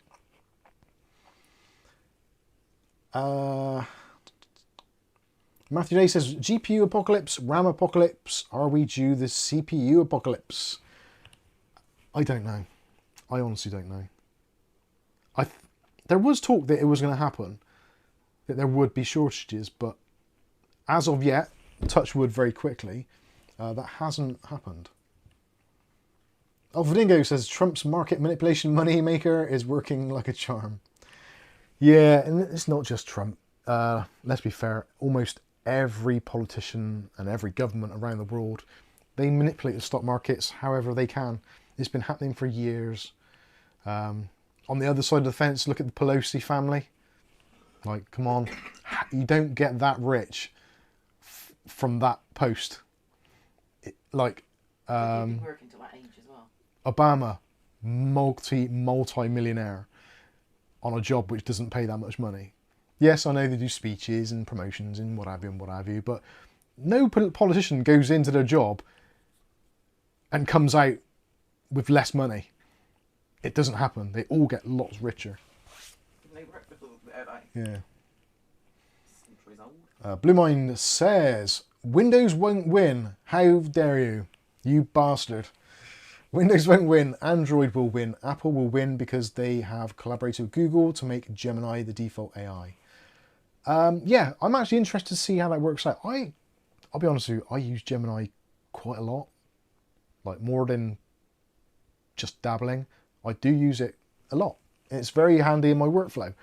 I don't like using it, but ultimately, anything, like, my motto has always been, any waste of effort is a flaw in my design. Look where we've all got now. I've said that for the last, I think I started saying that when I was at school. Well, that's nothing to be proud of, is it? No, but wasting effort isn't a good idea. So if you can find a tool to do it better, it does make sense. Need to be done in reality, or is it just to conform? Well, if I don't have thumbnails or video descriptions, people get upset. PC Maker Rasher says PC makers are reporting lead times up to 6 months for CPUs. Prices already increasing 10 to 15% for Intel and AMD processors. That has been on the cards, yes. Strangely, AMD have just released some price decreases on, I think it was the 9700. That's just dropped in price to combat the 270K. But then they're supposed to be all increasing very shortly. So, I don't know. Jamie says, if things get much worse, I'll have to sell my spare Jag. Nice. Dave O'Neill says, Obama earned his money from his tours and book sales. I think he did earn a lot from that, but then all presidents do. But they have earned a lot of money. Like, a lot of money. If you do any research at all into how did Obama gain his wealth, there's a lot of it from shares and stocks and dividends. It's publicly available information, so you don't have to search it, it's there. Alfredingo says, career politicians starting salary is 105k a year, as they say it's average UK wage. Wow.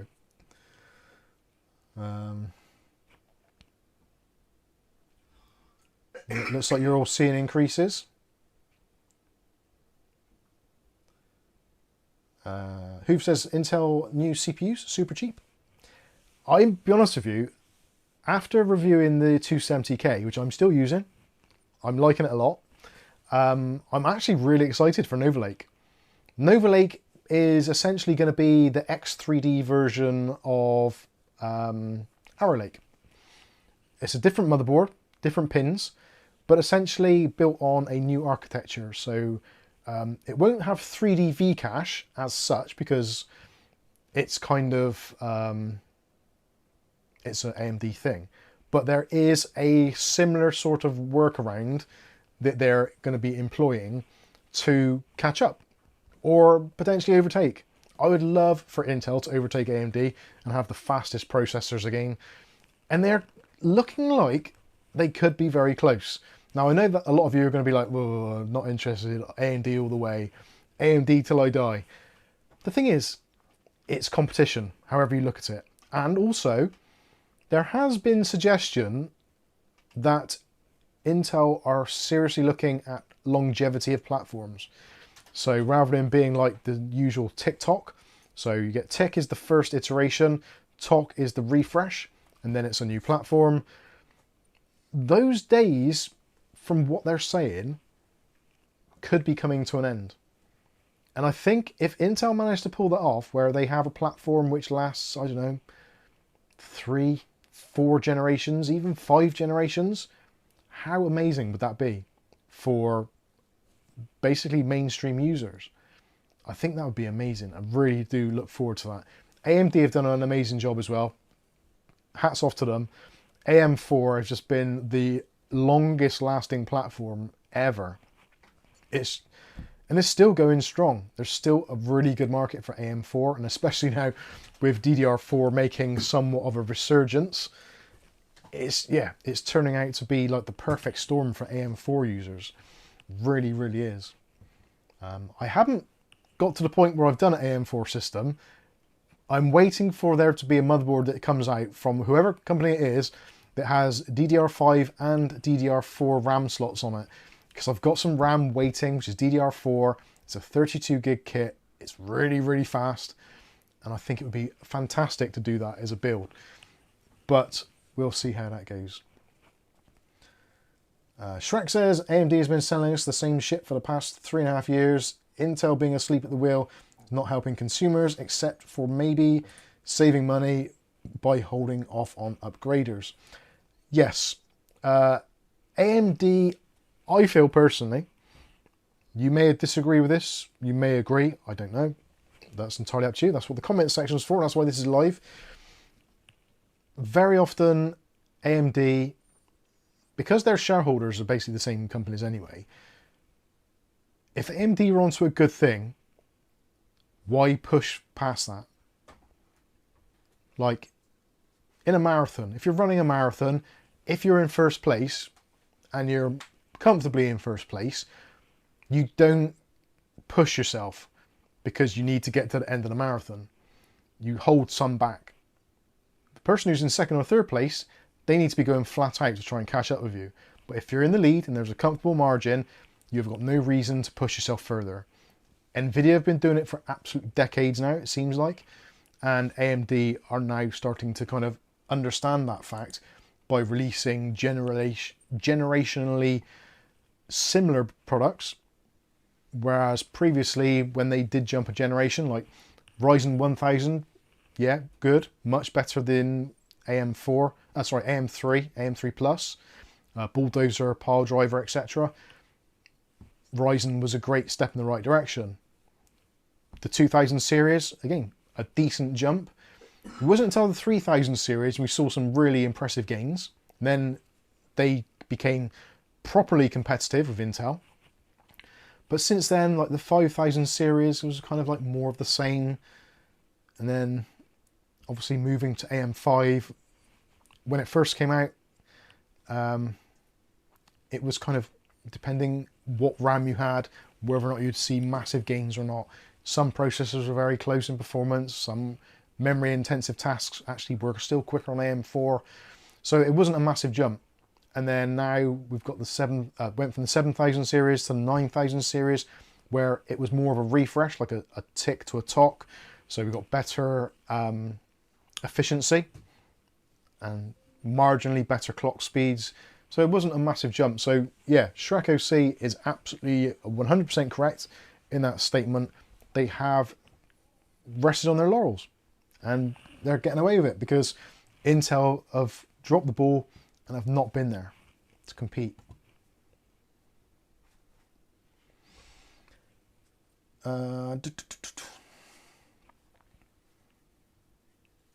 Pete Chapper says, Shrek, I'm not sure. I think they have been innovating but have increased prices as not competition.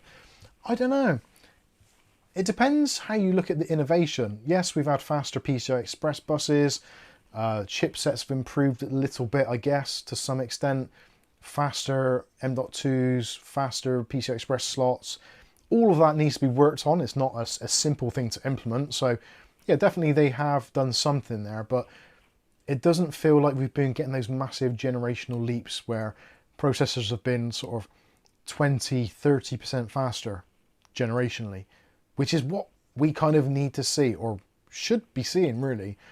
Although Moore's Law has kicked in many years ago and we have got to a certain kind of plateau where there isn't really a great deal of headroom now because of the limitations in the production techniques, which is unfortunate. Anyway, moving on.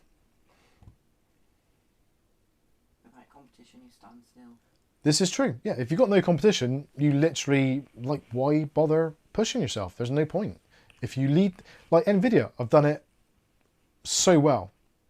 They've just innovated to a point that no one can really touch them.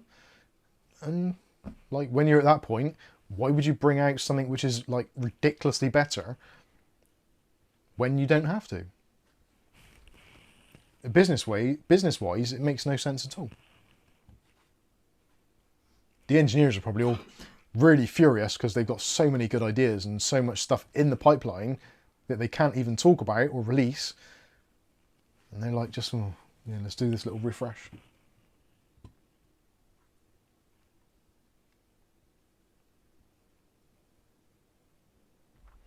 Dave Underhill says, actually they are biggest misinformation being promoted by some YouTubers. Is that about the them innovating? Thing is, innovation for a lot of people comes down to a simple metric, and that is speed. Well, two I suppose, maybe three: speed, efficiency, and price. You should be doing at least one of those really, really well to show some true innovation. And each of those needs to be in a magnitude of order to make it noticeably different. And I find it now, benchmarking stuff, like half the time there's no point, because the percentage differences on a lot of things tend to be like 5%, 10%, which is basically nothing. You have to run benchmarks to notice the difference. And if you have to run benchmarks to notice the difference, is there a difference? Would the average normal person notice any difference? I don't know. That's always been my stance on the PC market in general. Like people say, oh, why don't you benchmark this graphics card or that graphics card? It's like, well, what is the point? We know it's a couple of percent better, or depending on what gamer you're running, there really isn't any point. If it come out and it said it's now 30% faster or 50% faster, you'd be like, yes, this is a genuine improvement. Here's the numbers to back up the findings. This is an evolution of a product. But if it's just like 10% faster, that ain't a lot. Most people, if you're walking down the road, if you say, right, I want you to run 10% faster, most people can do it easily. You're not making a difference much. It's not like you've had to go and train for months or go on some sort of stamina workout to get 10% extra performance out of your ability to walk down the road. Calf Mike. Mark Gaines, I just realised in a year ago today I did my Project Zero build. Blimey. Project Zero. Project Zero has taken somewhat of a back seat, I feel. It's a real shame because I really do love the look of a Project Zero motherboard. When I did my Asus Tough Gaming Z790, that was beautiful. no wires. I had the 4070 Ti Super in there, which was also BTF, so no wires in the graphics card. It looked absolutely mint. I love that PC. It looks so good. JX Mills says, hi Mike, love the content, mate. Thank you very much. We appreciate it.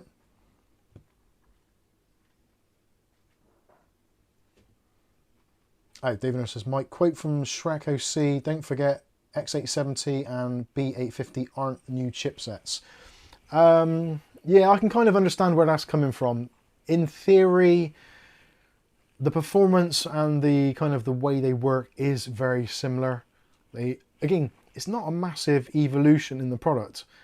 And in fact, AMD have always been quite well known for that, such as when they were releasing motherboards which were called B550, but actually were using a enhanced B450 chipset, which was bizarre.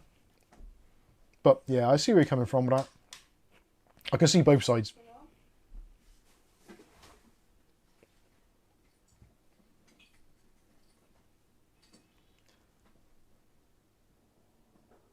Matthew Day says 10%, that's probably within the realm of a good tune-in. Yeah, that's it. Again, like when I was doing the testing for the Intel 265K versus the 270K, my 265K was already tweaked a little bit anyway in terms of efficiency.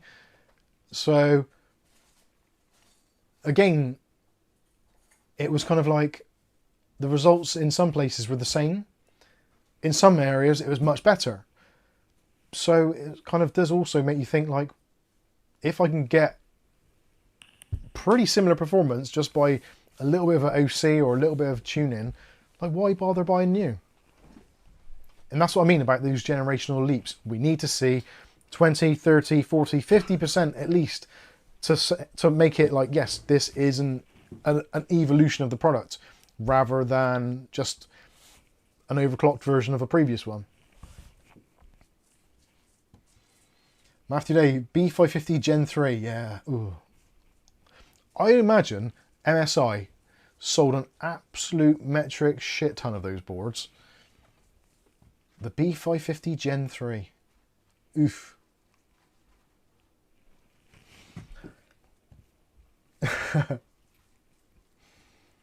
No other motherboard maker tried pulling something like that. I don't know if they haven't, it's just it's not as blatant.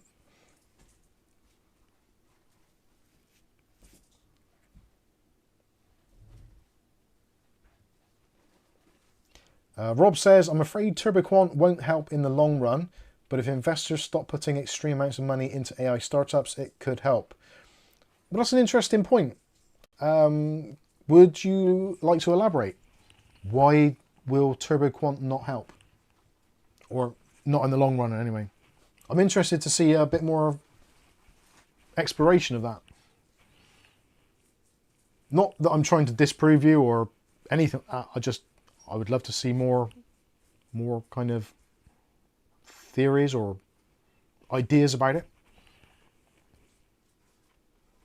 Alpha Dingo says software does not make hardware. No, sorry, Alpha Indigo. Sorry, Alpha Dingo. G'day, mate. You dingo. Software does not make hardware. It doesn't, but software can make hardware run much better.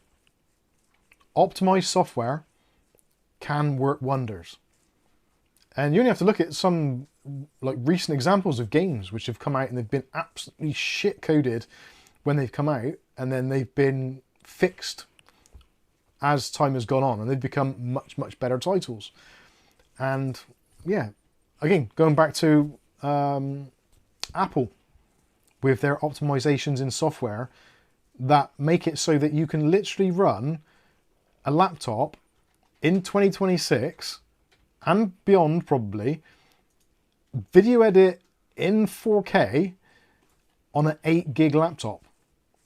Now, for those who don't know, I'm talking about the Neo, the new MacBook Neo, which just appears to break every kind of conception of how a computer should run in my brain. It's got a mobile phone processor and chipset and basically the guts of in a laptop.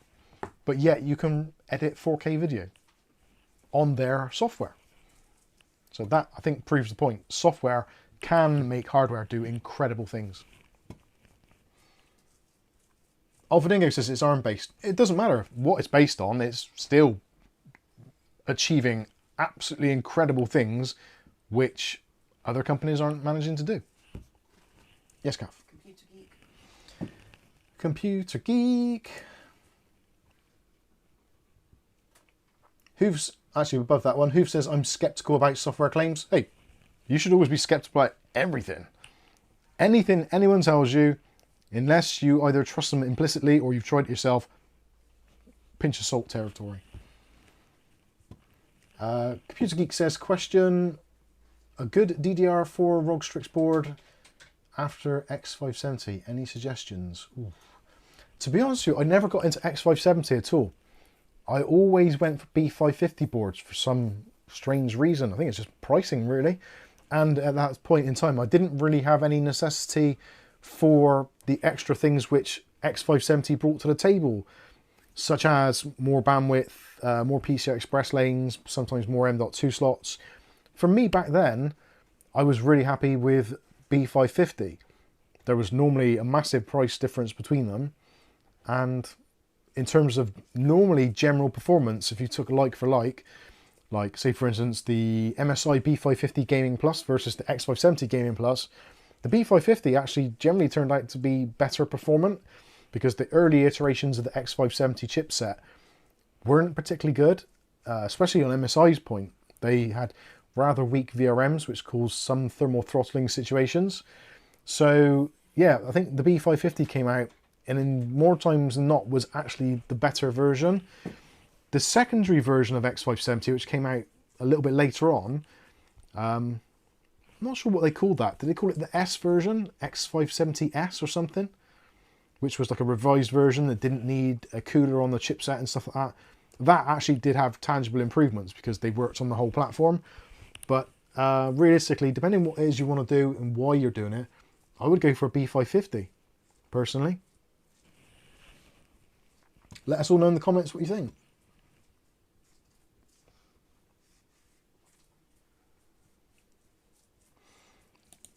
Chris actually says a very valid point there. Hardware got so fast, coders didn't have to be efficient anymore. 100%. I 100% agree with you on that. Yeah, it is. It's very much a thing. Hardware has always been one of those things where years ago it was always a limitation. So like back in the very, very early days of like arcades, the Atari computer, that sort of stuff, they were working with like kilobytes of RAM. So in order to make an actual game and have the sprites and have the colors or music or whatever, they had to be very, very clever about the coding. And some of the tricks they used to use to make games look how they did on such ridiculously low amounts of RAM is incredible. Whereas now, yeah, there's an abundance of storage, there's an abundance of processing power. So even if you've got a really crap game, it'll still run pretty good, regardless. So, yeah, I do love watching some of those old retro channels where they talk about it. And even, in fact, something like, if you watch any documentaries about the Atari 2600 and what they had to do to make it actually play games, it's incredible.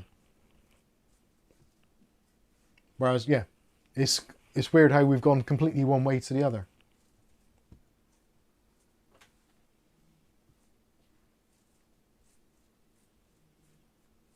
Computer Geek says, hey, Mike's Unboxing.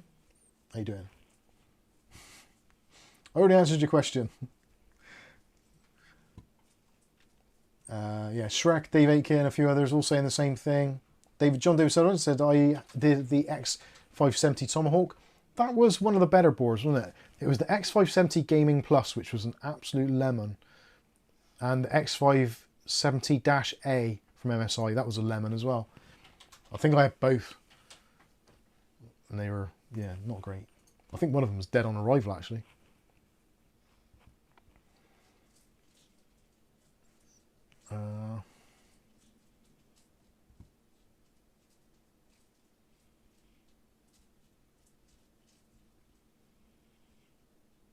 Dutch Jan says the only downside of BTF motherboards, so this is the back to front boards, Project Zeros, etc. In my opinion, is that the front end doesn't look any better with those solder points. There is some, yeah, there is something about that as well. Depending on which board you go for, I was lucky that I went and I had a white motherboard, so the solder points don't stick out like a sore thumb, so it just looked a lot cleaner. Yeah, for a black board, obviously, when you've got silver solder points, it's going to look a little bit contrasty, to say the least, whereas silver on white basically looks the same. But I get you. Yeah, Blue Mine says X570S, S equals silent, no cooler, of course. Why did I not remember that? Dave Vanderbilt says B550 are great boards, especially the MSI versions. I would 100% agree. If I was going to buy a B550 board now, MSI would probably be my primary choice, then Asus maybe. But I always say that. Dave Aikens says the only real benefit of X570 to the everyday user is the 2x PCIe Gen 4 M.2 slots. Yeah, even on ITX boards, that was generally the case as well. Turco says I've been using ASRock X570 Tai Chi. Has been very solid the last 5+ years. I think ASRock were one of the ones which actually came out with the boards a little bit later in the market. And I think the Tai Chi, when that came out, that was a little bit after the initial release. So they got all their kind of, all their little ducklings lined up, so it all paid off. The Tai Chi boards, in general, for AM4 were legendary. I'm not as keen on the AM5 boards. Yeah, ASRock and AM5 probably a bit scary, especially high-end stuff.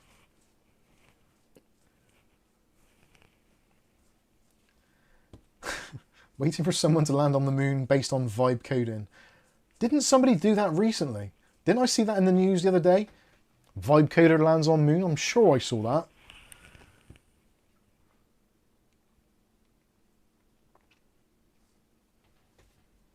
Viali says X570 just because I like to have the top tier. Fair enough.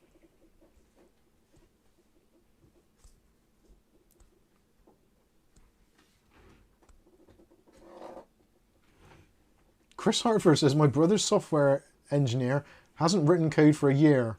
All AI now, then AI to test it and AI generated reports. That's cool. It's terrible, but it's cool at the same time. David says MSI Tomahawk boards are all great, whichever version. The only one I was a little bit disappointed with was the B650. The B650 Tomahawk was a really nice board, the B650 Tomahawk Wi-Fi. And what did it for me was the lack of a secondary M.2 slot heatsink, which I still don't understand to this day. Because it's like a heatsink, it's pointless. They could have made a really nice looking board, but they just left it with like one M.2 slot just open.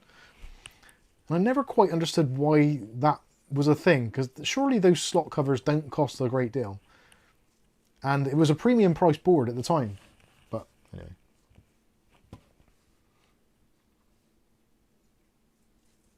Rasher says, my son is in college now, studying code for 3 years.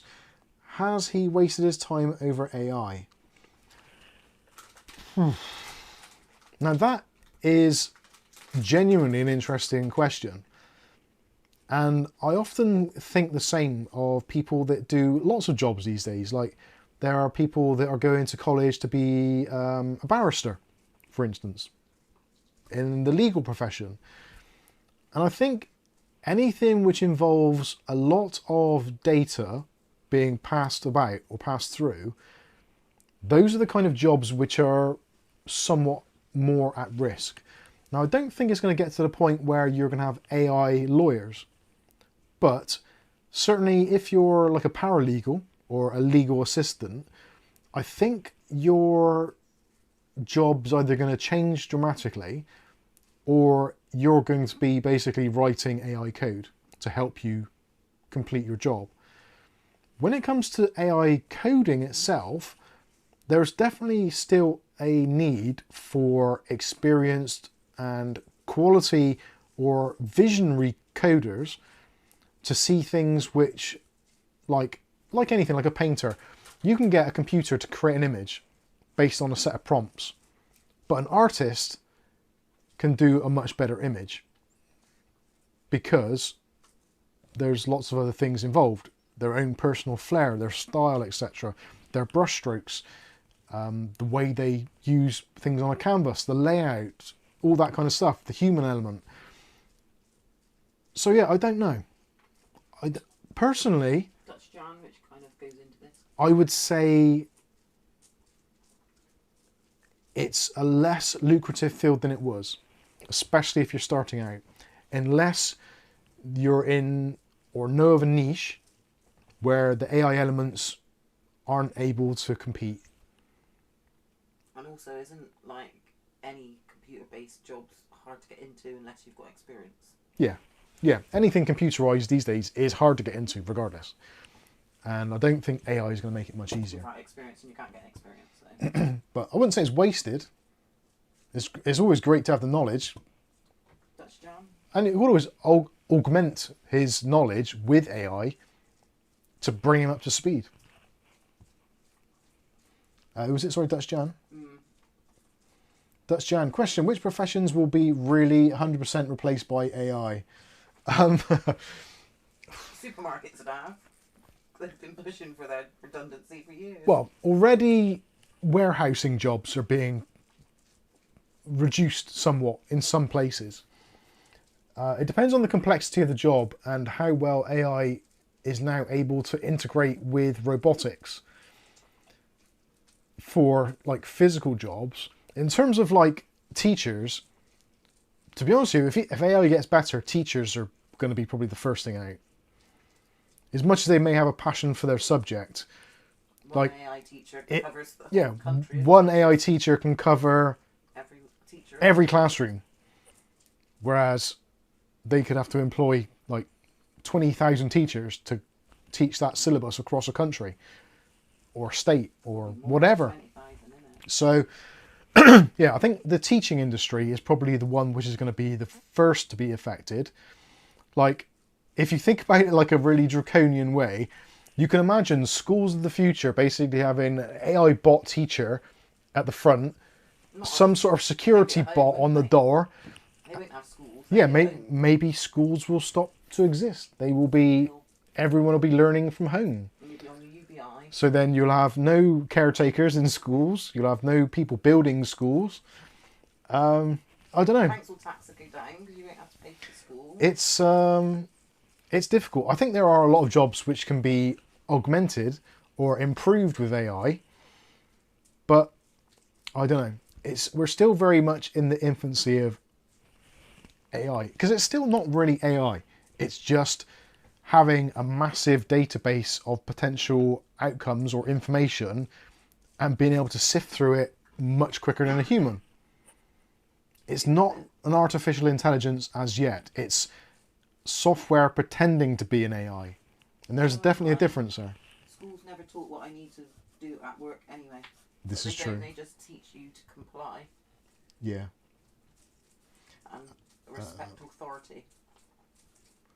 Yeah, customer service areas, 100%. They've already done it already. Amazon have got rid of a massive, massive amount of their customer service operatives, and especially like the tier 1 technical support on most websites. Tier 1, like your entry level point, human touch is gone completely.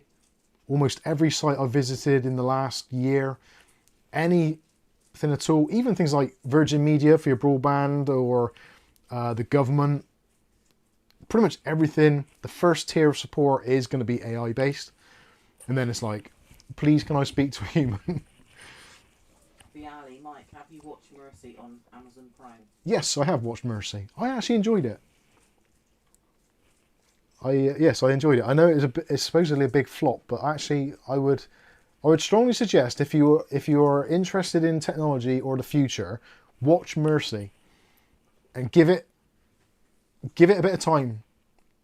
Don't switch off too early because it gets quite good, or at least interesting from our point of view.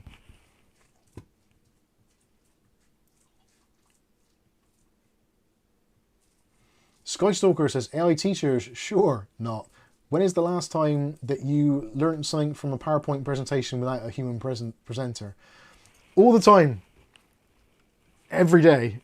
I learn things almost every day from AI, which would take so much longer with either a PowerPoint presentation or a teacher getting in the way. And I feel they would. A teacher would literally get in the way of me learning. But they don't teach for my specific needs. anything you need to learn at school, do they? You could give up school at primary school age. Yeah. You've learned everything you need for life at primary school. Also a big thing as well, schools or any kind of learning environment, you are learning what you are told to learn. Whereas if you are doing it with an AI You would learn bot more of such, to- you learn the things you ask to learn about. So like for me personally, I've spent a little bit of time coding a small app to do BIOS interrogation and to see if it's safe to flash a BIOS. If I'd have gone to a teacher or a night school or whatever to learn that, it would have taken me a long time. Whereas I knew roughly what I wanted to do. So by going in and asking AI, this is what I want to do.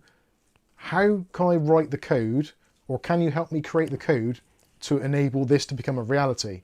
So it didn't teach me about why X equals Z and what does this and what does that, because I didn't need to know it.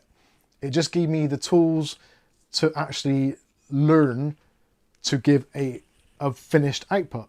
Now, yes, it may not have been perfect and it may need tweaking. It probably still does, as do most things. But the traditional learning models are very much wasting time, I feel.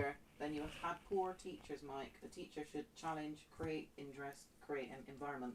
But they've That is got to true. follow a curriculum, Yeah, haven't they? So a teacher always has to follow a curriculum. that's the problem, because it's boring. Yeah, no matter what it is. If you're, in your instance, if you're learning to fly a plane, you have a preset thing of how to fly a plane, which, yeah, it might seem entirely logical, but for someone who just wants to get in a plane and fly it, it's like, well, why do I need to know all this stuff? Like, yeah, it might be useful. It's probably a bad example, but what I'm trying to say is, in the general academia or learning in general, like most of us have probably done it. Like if you've gone to Google and you've done a search of any sort, you always get that AI bit at the top. And more times than not, that is reasonably helpful. Skystalker. Not always. Without school, kids won't learn how to socialise. Say what you want about traditional models, they have their place, not always the best, but better. Yeah. But what do you get told to do at school? Yeah. Shut up and listen. Yeah, that is schools all over. Shut up and listen. All Angel's social life came from outside things I took her to. Yeah. I understand where you're coming from.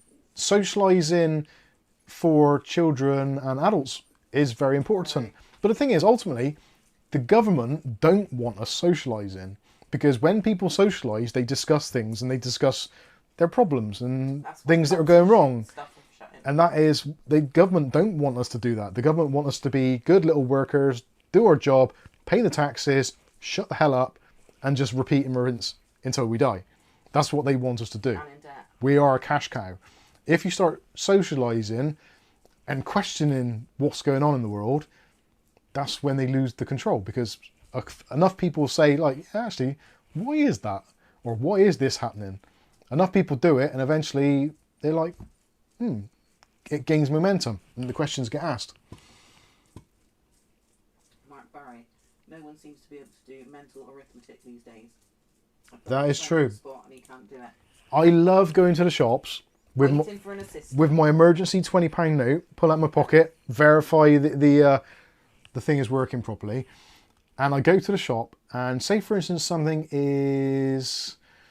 I've got to try and think now. I've got to do the mental arithmetic myself. So say, for instance, something is... I don't know. I've got to try to think now. £1.78. No, that doesn't work. Oh. So, Has it got to be easy? yeah.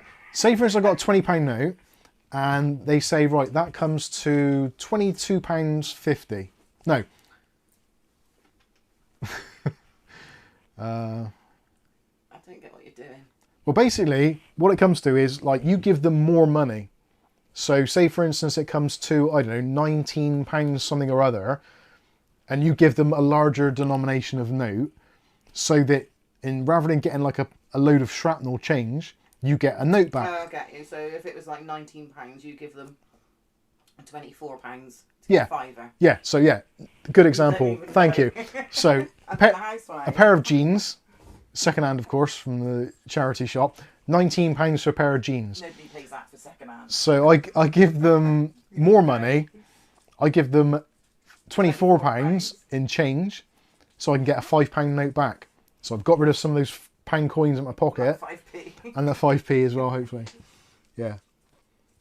So yeah, hopefully that makes sense. I try and do that as often as possible because I end up, my other emergency pocket on the right hand side, let's have a look, is got some change. So sometimes I can get rid of that change. So if the shopping is such and such, I try and give the cashier, and instead, without being ageist, it seems to be the younger ones which get really confused.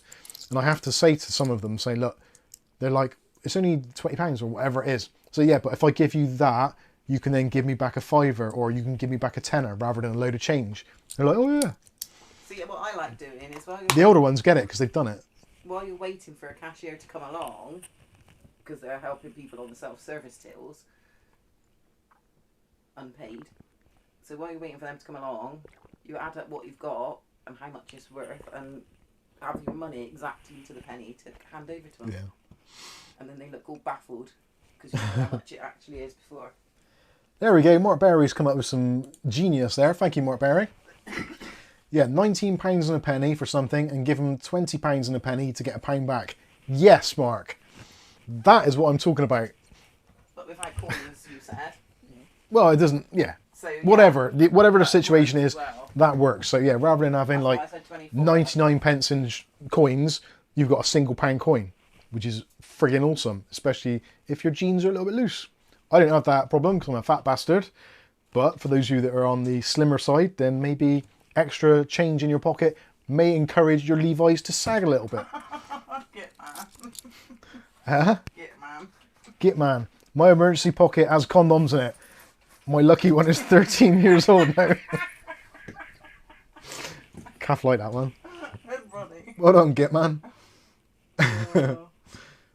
Oh dear. Bloomin says, Gen Z cashiers will ask you just to scan the QR code, don't harass them. Oh, I don't ever scan them. Yeah, I try not to scan those. I've never scanned one. Oh dear. And I never will. Okay, what time is it? With me. Right, I'm going to try my best and test some RAM now. Who'd have thought it? I love this keyboard. Have I mentioned this before?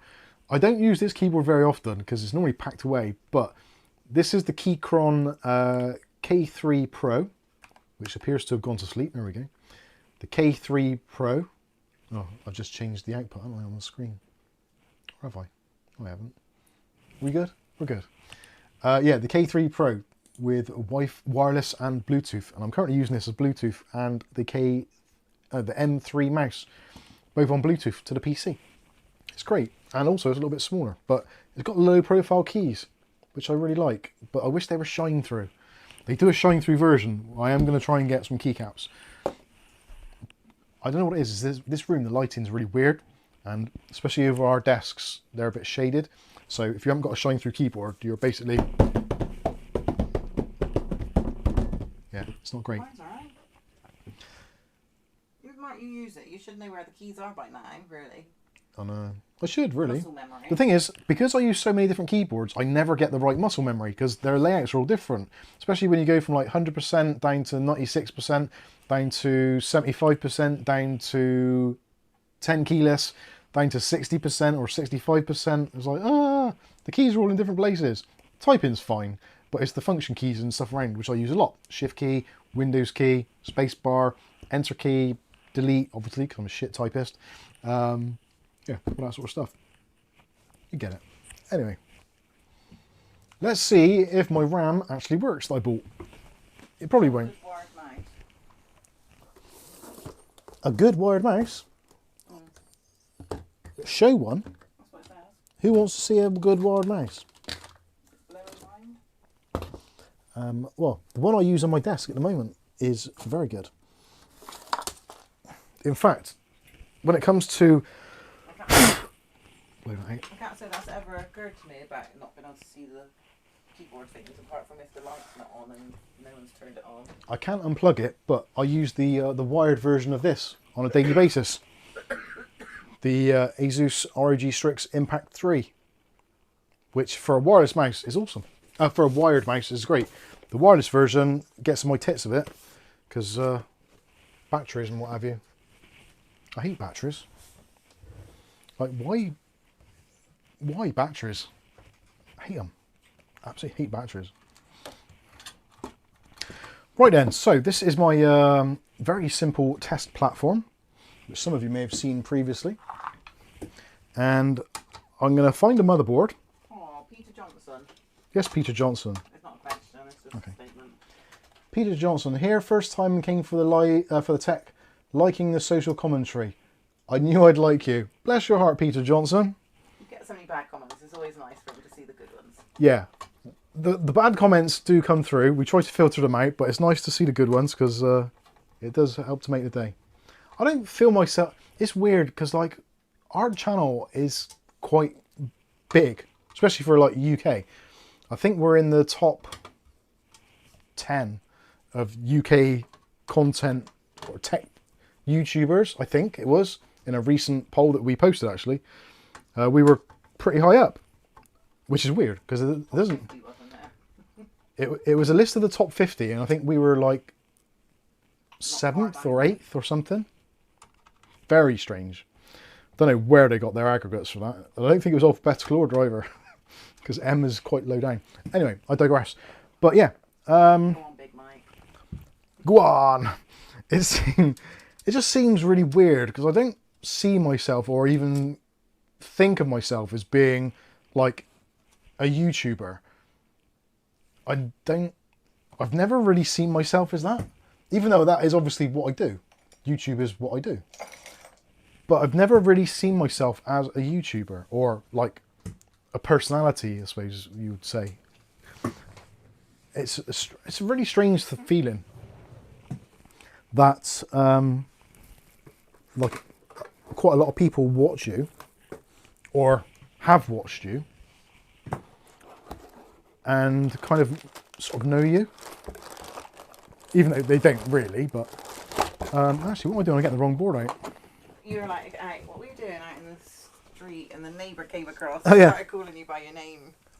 Yeah, there's a neighbour in our road who I don't know at all. We kind of do, but not. Well, I've seen them, but don't really know them. I've never spoken to them before, ever. Maybe the occasional like Alright. wave or something if they've gone past, like just out of courtesy. Let's have, what have I got here? Oh, I know, we got the ASRock from Andy Archer. Thank you, Andy. We'll get this bad boy an outing just so we can test some RAM. And yeah, our neighbour, I was out doing something, and he's like, "Oh, all right, Mike." I'm like, "Yeah, you right?" He said, "Oh yeah, I was watching one of your videos, and such and such, such and such. My PC's crashing. What do you think that might be?" It's like, okay. So there's someone who actually watches the video, has never spoken to me ever before, and we've lived here like 20 years. And now he's watched a video or found us on a video and then said hello. He doesn't know my name's Mike. And it's not like I walk around all day with something on it that says Mike's Unboxing. Yeah, give it away then. But we were in Primark, weren't we? In Bath. It did happen in Primark in Bath. And the cashier blew. Cashier in Primark said, "Oh, Mike's Unboxing. I love your channel. You helped me with a BIOS." It's like, Because he said that, he realised that he did actually Yeah. watch you. I don't think he said that straight out, did he, the BIOS? But he said, I watched your oh yeah, channel. I said, yeah, so, like, thanks for watching. He's like, "Oh yeah, you helped me with a BIOS." Cool. Nice to know that. But he was embarrassed looking, wasn't he? Mike, do you have the pinhead mask ready for the April 1st video? Mike's Pandora's unboxing. No, I don't. Yeah, funnily enough, I actually had a bit of a pinhead today because the cat slept on my pillow and must have slipped or something as I moved my fat head around Probably and stomped like on your head. skagged my head. We both had one on our pillow last night. I had Flame and he had Candy. Bloody cats. Well, they love their Right, grandma. I think I need to move, yeah, I need to move these pillars. I'm going to put this to one side a moment. Actually, I'll put it there, that'll be all right. Let's give you some overhead camera action because we haven't had any overhead action You tonight. can see the pinheads You can't see the pinheads. in our head. It's funny, pinhead almost sounds like the Welsh word for like cup, doesn't it? Or panad. Panad, is it? I Panad? don't know. Panad, pinhead. Yeah, whatever. Let's get some extra light on. Cup. Yeah, I thought you were going to say. because if you're going to have a Welsh cup of what you tea, mean in this. or you're in Wales and you have a cup of tea, it's panad a te? You meant a No, sounds like that. not one of those. How dare you? Oh, my arm's starting to hurt again. Must be leaning on it too hard. Don't build PC for family. If anything goes wrong, 10 years later, you're still responsible. Hell yeah. He bought Angel a mini PC for Christmas 2 years ago. She's I did. still waiting for it to be put in her room. Well, it's a long story. Angel's PC that I bought her for Christmas is still 2 years ago. here in the box. Hey, it's done well. It's one of the longest lasting PCs. Put Angel's in. Right, where does this go? That's one thing I don't like about Mini ITX is trying to work out where the actual pillars go. So that is there. Excellent, that one there. Wow, Charlie Purdy. $20? Leave a cat food bowls. Where's my freaking mouse? There we go. Let's give you a heart on that. Thank you very much. Give you a like as well. Charlie says, cheers Mike, always enjoy your content. You're very kind, Charlie Purdy. That is much appreciated. Oh, sorry. It's a bit dark here. Is that a bit too dark now with the other light on? No, I think that's just fine, I think. Can't tell. It'd be alright. Right, I'm going to have to move these up, aren't I? So that's going to go there. I don't know why I don't just do this without doing it on a platform. I think that was going to be okay. Why don't I do it blindfolded? Yeah, that's a great idea.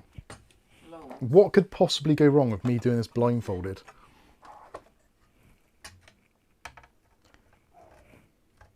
Do you want tea up in the property thing? No, we ain't got a microwave. Who said poppity ping? The grow bag. The grow bag. No. Poppity ping. No. Dim poppity ping. I always wanted to learn Welsh. Don't know why. Just seemed like an obvious thing to do, being that I was working in Wales. But then I realised that the Welsh language is very much like, is it the Iceland, or where do S is? Can you say that nowadays? I'm sure there's a thing you can't say. You know the people that live where it's really cold in the snow and they build those things which they live in made of ice blocks and stuff. Igloos. Yeah, I think you can call them that still. What do they call those people now? I don't think we're allowed to call them what they were called originally, but I'm not sure because honestly, I don't go out very much and I don't really look into it often. But I'm sure. Oh, Eskimos. You're allowed to say that. Is that a thing now? Why wouldn't you be like? Well, I thought that was like a derogatory thing. I don't know. I thought it was a thing. Is Eskimos not a thing then? They can't call houses what they are. I don't bloody know. Is this I weird? built an igloo. Is this modern world? I don't understand it. Firestorm X says my mum is Welsh. Well, it says actually his mum's Walsh. Bradley Walsh. I hope not. He's a horrible bastard. He's not, I'm joking. His Firestorm X, my mum is Welsh, so I know some stuff. Hoof says, I live in Wales, New South Wales. Yeah, that's the better Wales. The South Wales over here is shite. Sorry, anyone who lives in South Wales. Have I put that in the right place? Yeah. Trying to do micro ATX on a stream whilst not really concentrating very much is not a very good thing to do.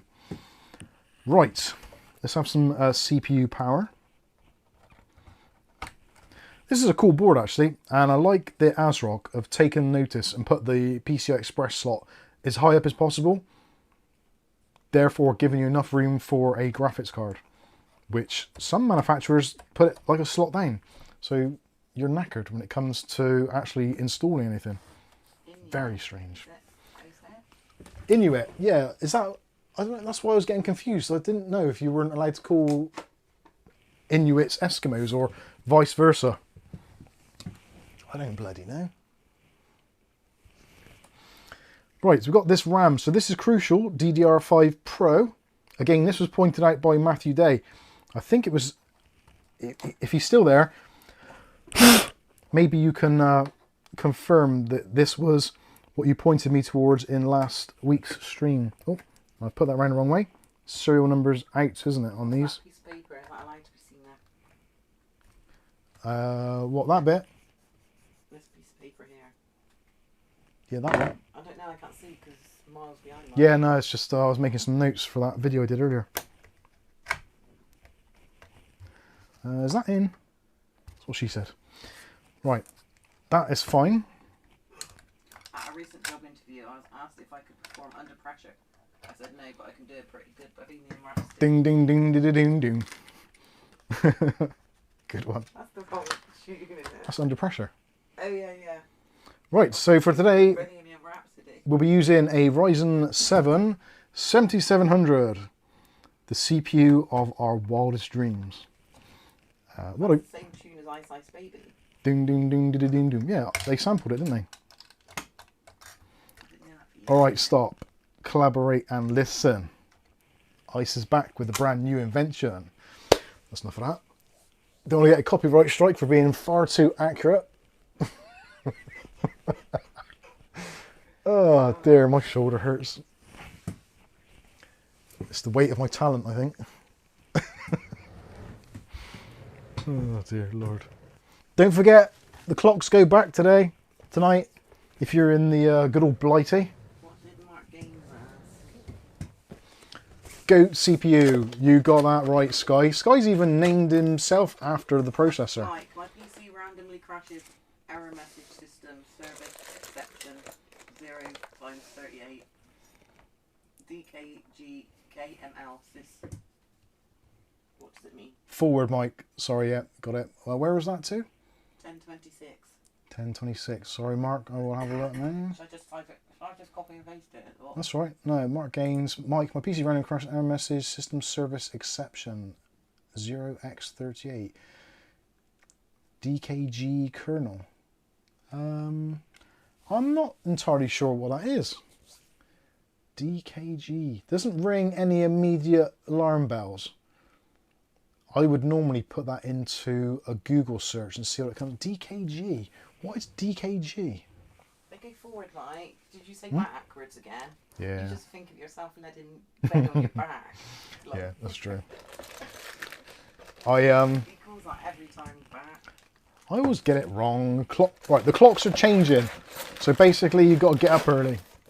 You haven't got to get up early, have you? You have. You've got to get up an hour earlier. You haven't. Well, you don't have to. Sunday. I don't, but some people would.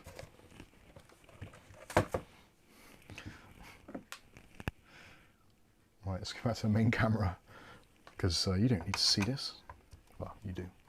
So we're going to take off the bracket.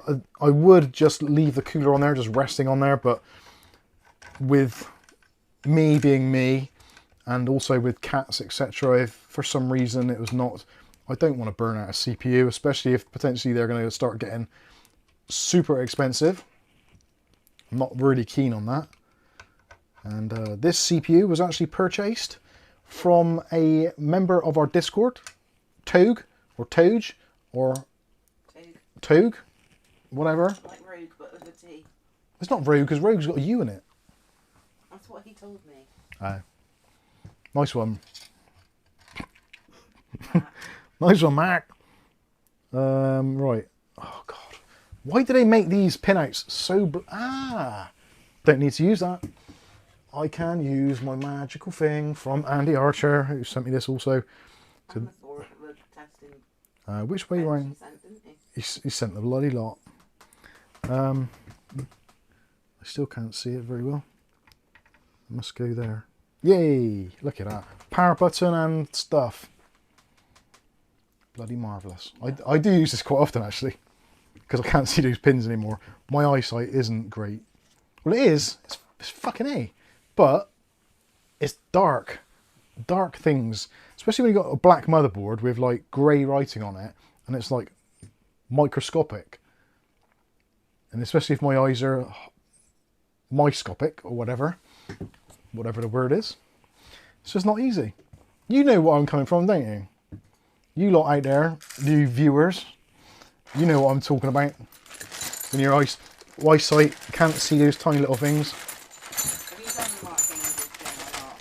I'm going to have to look it up in a moment. It says, is a blue screen of death related to the DirectX graphics kernel, usually triggered by faulty graphics drivers, corrupted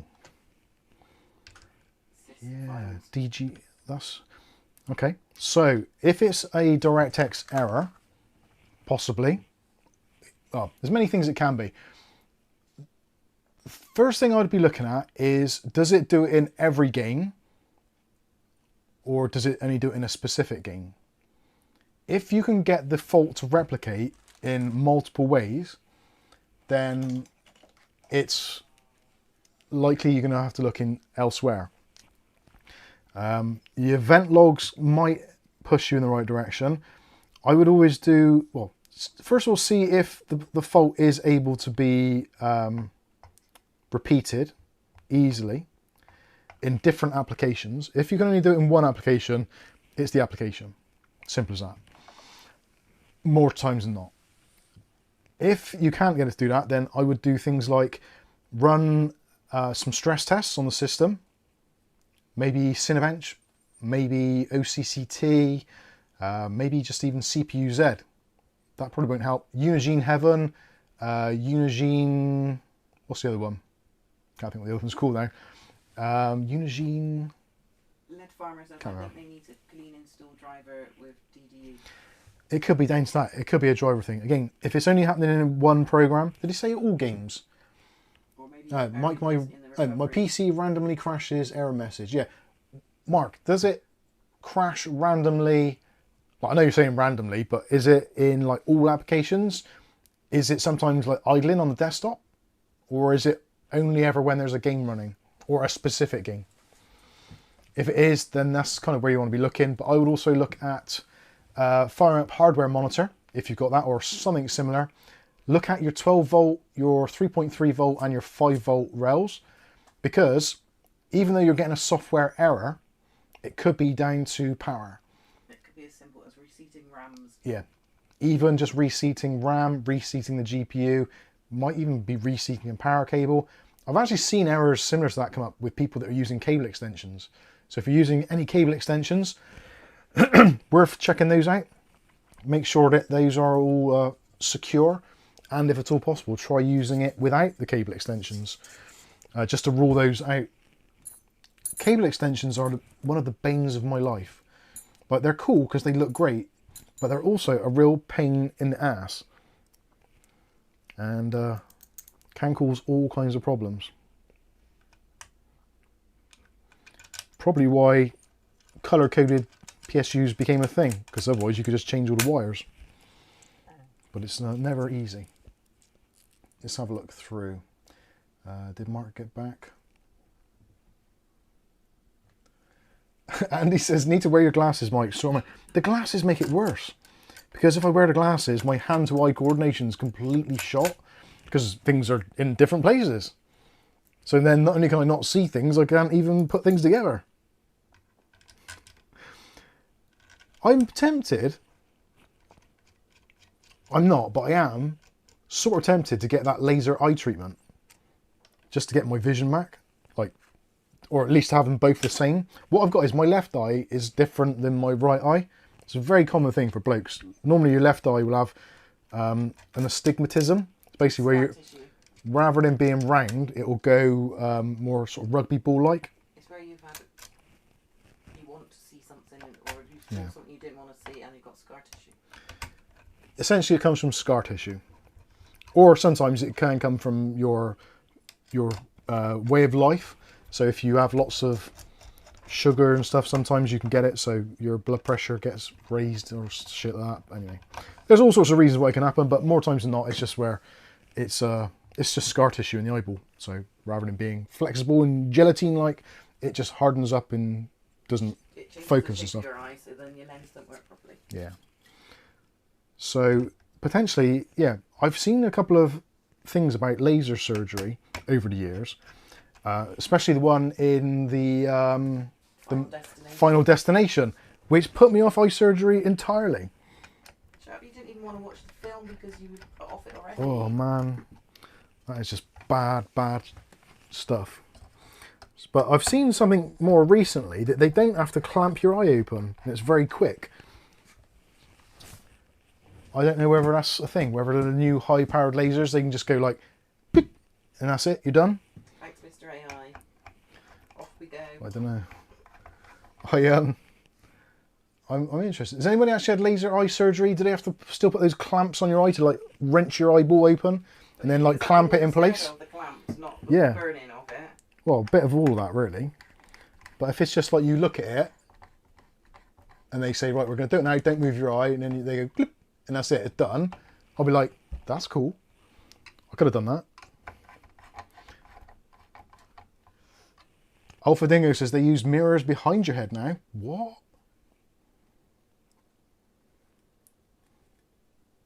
Ugh. Thanks, Voice Sir. Voice 5 Sir 5. My friend went blind after LASIK. His eyes went all white. Right, I ain't doing it. Ich bin scared. But that could be like an attack conflict. If you felt being attacked with things going in your eyes. I don't like anything near my eyes, really. I can do without that. I don't even like going in the swimming pool without goggles on. He won't even open his eyes underwater. I don't open my eyes underwater because it hurts. Even with goggles on. No, with goggles on I do. Don't be silly. But you can't see out of them, can you? What, goggles? Yeah. Yeah. Peace, piss. I don't know. Is anyone else out there like that? Don't like having water in their eyes? I don't like it at all. I've tried opening my eyes underwater. I just, ooh, it's horrible. It's when you get him to swim under your legs and he just swims into it. I think it reminds me, I'm not entirely sure, but I think it reminds me of like if you go to hospital and they put a catheter in. I'd imagine it's a similar sort of sensation. Swimming underwater with you. Well, you're not meant to. You're not a bloody fish. If God wanted us to open our eyes underwater, he'd give us fucking gills. What's that got to do with your eyes? Don't know, but we'd have been more fish-like. Ugh. I don't like it. So you think when you were in the womb you didn't have your eyes open at all, you just kept them shut for 9 months? Well, yeah, there's nothing going on, is there? It's not like I'd watch a movie or something, is there? Of course I did. Didn't you? I don't remember. Exactly, so why are you questioning me? Because I like your answers. Let's ask the good people out there in the chat. Did you open your eyes when you were in the womb? I just like I'm pretty sure none of you are going to say yes. And if so, what did you see? Oh, it's turned into one of those streams again. I'm going to have to delete it after. Oh, I need a power cable. Right. I need a power supply and a power cable. Actually, I don't need a power supply, I just need a power cable.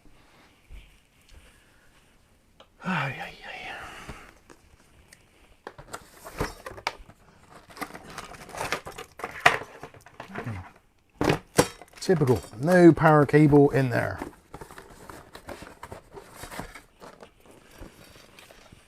I bet there ain't one in here either.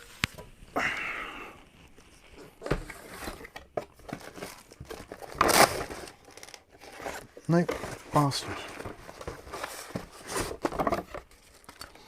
If anybody's got any kettle leads knocking around at home and don't want them anymore, feel free to send them.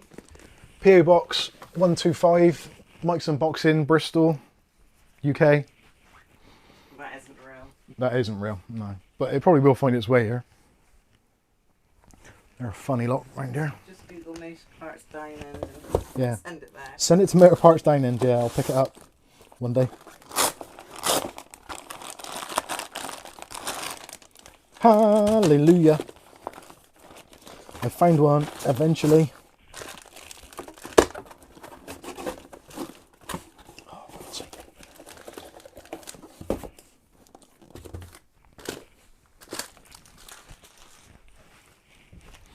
Sorry, yeah, I should have used the appropriate terminology earlier. I should have said bell end.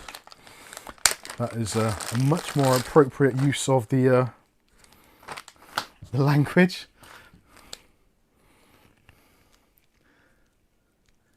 Dutch Jan says, I have plenty of them, not the right plug for you. Sky says, too funny, you must be a small town if the mailman figures out who you are from random address. Yeah, well, probably it might be easier if you just put short fat bold bloke on there. Mike's unboxing. They'll be like, oh yeah, I know the one. You opens the door in his pants. I do open my, yeah. Open the door of my pants. Old Fadingo says, we evolved from water. No, we didn't. We were born from aliens. Have you not watched the X-Files? Next you were saying Darwin's got something to do with it. I know, because there's no in between. Sorry, I'm just messing around with you all, guys. I know what you're saying. But the X-Files is a documentary. It isn't just a TV show. I hope you realise this.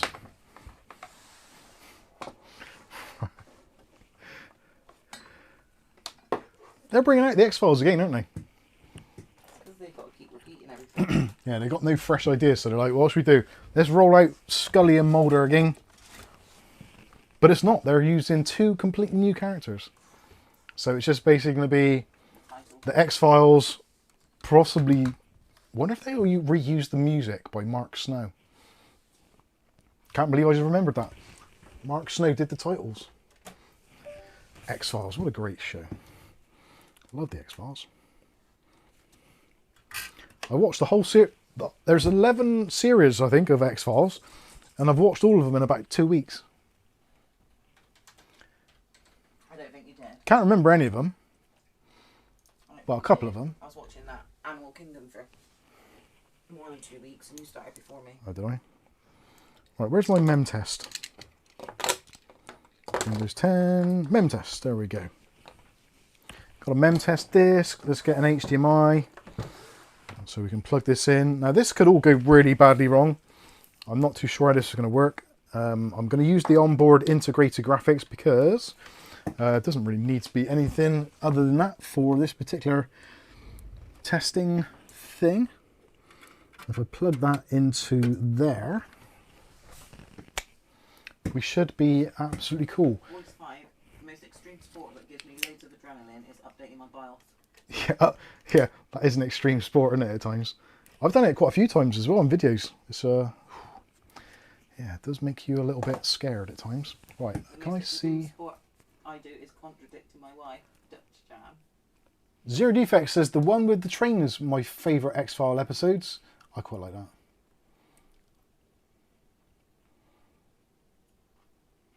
I've never watched the Harry Potter.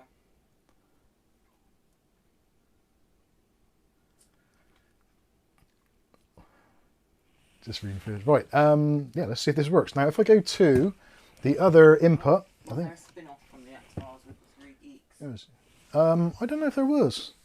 Oh, the what are they called? The Horsemen of the Apocalypse, aren't they? Or the Horsemen, I think. Oh, I'll tell you what, if I plug this in, it'll be much better. Well, not much better, but... We have power, I think. Hey! That is working. Hopefully, fingers crossed, we will have some form of display shortly. It should automatically try and boot from the mem test disk, I think. But we'll see.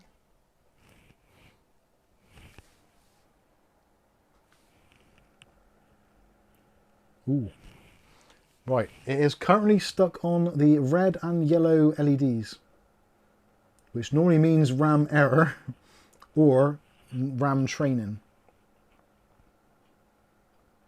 Hopefully it's just training. We'll give it a few seconds and see what occurs.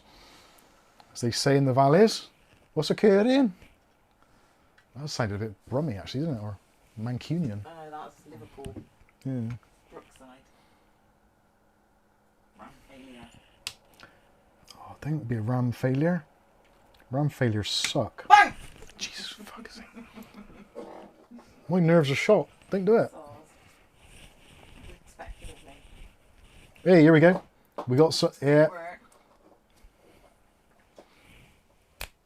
We get a display.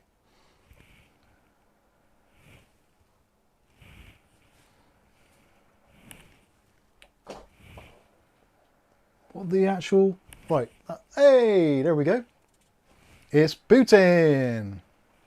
Not Putin. That's a different thing altogether. This is booting. Far less dangerous. Right, memory tests will automatically... Oh, okay. Whatever. There we go. Well, first of all, it's working. I like that. It's booted with a single stick, so that is great.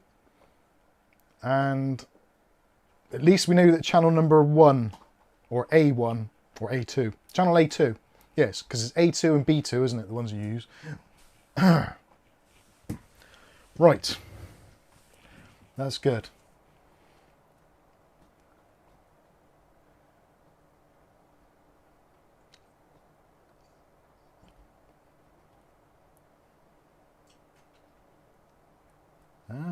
Zero Defects says The Lone Gunman TV series. Is that what they were called? The Lone Gunman?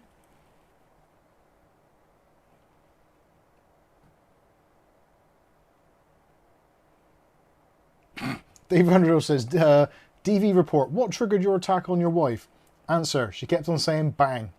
That's only a Saturday night thing.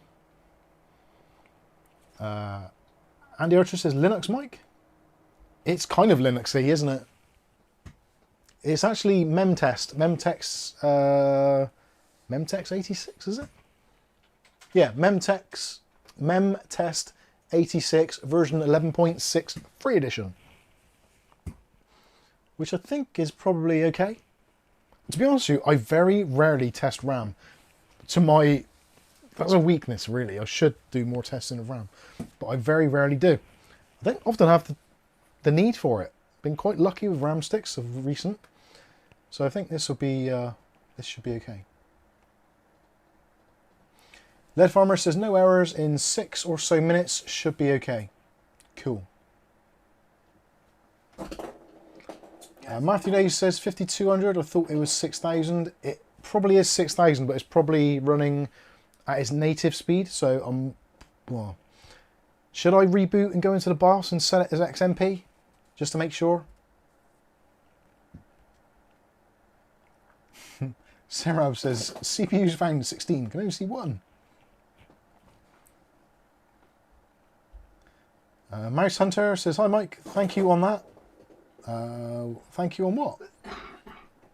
What have I got to thank you? Why are you thanking me? Same Rabbit asks, seriously, why does it say X1 channel? Mark Gaines says, Mike, check your PayPal. Oh, God. I tell you what, it's been a funny old week. Oh, there we go. There's a question.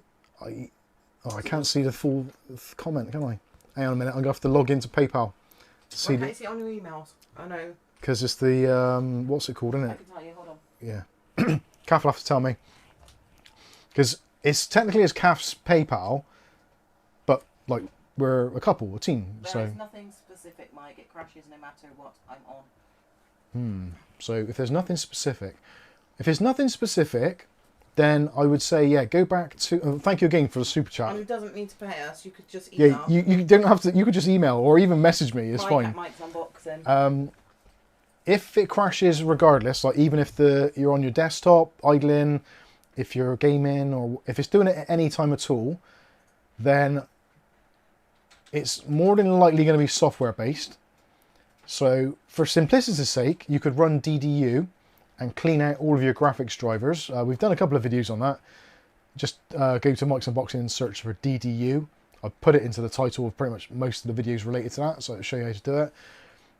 It's relatively straightforward. It's a pretty easy process. But yeah, DDU, try that to start with. That's probably the easiest thing. And just get it to wipe the drivers and then reinstall fresh ones. If that doesn't fix it, then I would be looking at power supply, looking at the voltages on the 3.3, the 5 volt and 12 volt rails, and just keep like hardware monitor open, either on your main monitor or if you've got a separate monitor, you can just leave it on the side and just use your computer as normal. And just periodically look over and see if any of those 3 values are dipping anywhere below like the nominal value. So if it goes below 3.3 or below 5 or below 12, then potentially it might be your power supply causing a problem, in which case check all your connections and stuff. But really, just check that first of all, because that will report what your motherboard's actually seeing. That's a really good place to start, especially for random crashes. You can as well also, like I said, you can run a stress test or something. Keep an eye on your temperatures and see if there's anything temperature related.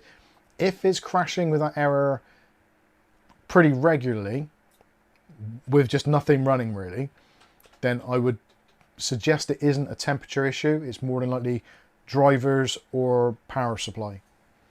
And even it can be something as weird as like if you're plugged into the wall socket on like a trailing socket, sometimes it can be just the power from the wall being a little bit uneven. So you could always try a surge protected socket. If you've got one, use a surge protector. You should really anyway if you can, because it's expensive computer gear. Or alternatively, run through a UPS. That will help smooth it out as well, if it is potentially a power issue. I would imagine, a bit like Lead Farmer said earlier, it's probably worth doing DDU. Just nuke the drivers, and potentially, depending on what GPU you've got, I can't remember if you're on a 9070 XT or not. I thought you were at one point, but I'm not sure if you are now. But if you're using an AMD processor and an NVIDIA graphics card, maybe disable the onboard graphics, just to rule out that as being a source of any of the problems. That's really worth doing. You apologise for all the zeros. Poppy sat on my keyboard. Sorry for the zeros. Yeah, Poppy's sat on the keyboard. Voice 5 says, hear me out, just switch to Bazite. Oh, God. Oh, yeah, Discord. I should put the Discord link in. Mark, if you want to, Discord is open, more than welcome. We'll drag you. We'll drag you through it. I haven't, no. Weirdly. Should I put your email if you want Yeah. instead? Yeah, if you want to, you can email me as well with any information or whatever. Hey, Des. How you doing? Mark Gaines. It's a 7700 XT Pure. Oh, the white one. Cool. I need to get a white graphics card, actually. That's next on my hunting list. So, yeah, if it's an AMD one, yeah, might be worth, if you've got an AMD CPU, which I'm pretty sure you have, maybe disable the onboard graphics. In some very bizarre situations, it can try and do like a hybrid GPU thing, if they're both enabled. It's quite rare, but sometimes it can produce a software call, and it doesn't know which graphics card to route it to, so it'll take it to like the one you're not using. And because it's not plugged in or anything, it just errors out. Slightly less likely, but possible. David Underhill, you lovely, lovely man. Ah, Poppy. Oh, did you get up for Slim? It scared me then. Did you go up to show Thank Slim? you so much for your kind donation. And I'm using the wrong mouse. I always do that, don't I? I should have a thing like I pay a penalty if I use the wrong mouse in the stream. There's the mouse, I can find it. Let's give a heart on there. Thank you very much for your kindness. 20 Aussie dollars. Much appreciated, David Underhill. And he says, Mike and Kath, your 10% commission of the money I just earned from AI while watching live stream. Thank you very much. Hey, I'm quite happy to cash out on the commission. Say hello to Slim. Poppy, go away. No, she's saying hello to Slim Oh, for the okay. donation. How are we doing now? Pass 1 of 4. Have we done a full pass yet? I think we are. Oh, we're on test number 9. I have no idea how many tests there are. Well, we've got no errors yet, but it's only running at DDR5 5200 speeds. So I think probably that is okay.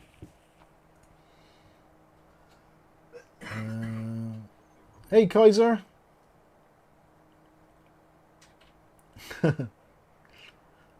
Cuban Coffee. I run a 7700 AMD build that used to crash all the time until I lowered my undervolt from 25 to 20. All my problems went away. Yeah. So far. Strangely, when we did the undervolting video, which was it this week? Yes, it was this week, wasn't it? The AM5 undervolt video. There was a lot of people which kind of jumped in with comments saying, "Oh yeah, you can do more than 20, minus 20 on an undervolt." It's like, I think I pretty much said it in the video, but you can. Lots of systems will do less than 20, like 25, 30, sometimes even minus 50. But everyone's silicon is slightly different. Everyone's setups are slightly different. So what I wanted to do was to highlight the fact that this is like a pretty much safe default that pretty much all processors can get away with using. So that was the curve optimizer, minus 20, and also changing your SoC voltage to 1.2 volts. Some can go lower than that. Some are often higher than that. But that's what the idea of the video was. It wasn't supposed to be like a specific tailored to one CPU or one platform really, because it works just as well on AM5 as it does on AM4. So it does cover both of those. And I probably should have mentioned that more so. But anyway. Hopefully a lot of people got the idea of the video and kind of understood what it is all about. I think that looks okay. Ideally, I guess for memtest, you want to run memtest for like overnight or a few hours at least. But I think that's going to be fine. So if I hit the reset button, and we'll go into the BIOS, and I'll just activate XMP just to make sure, because obviously when it's running at JDEC, it's 5600 or 5200 or whatever it is, and running at like probably 1.2 volts, which is the JDEC standard. If you enable XMP or Expo, then it's going to go to hopefully 6000, and it should be using like 1.3 or 1.35 volts. There we go. Very easy to do, so we can just go to the DRAM, and is it that one there? No. You can tell how often I use ASRock board.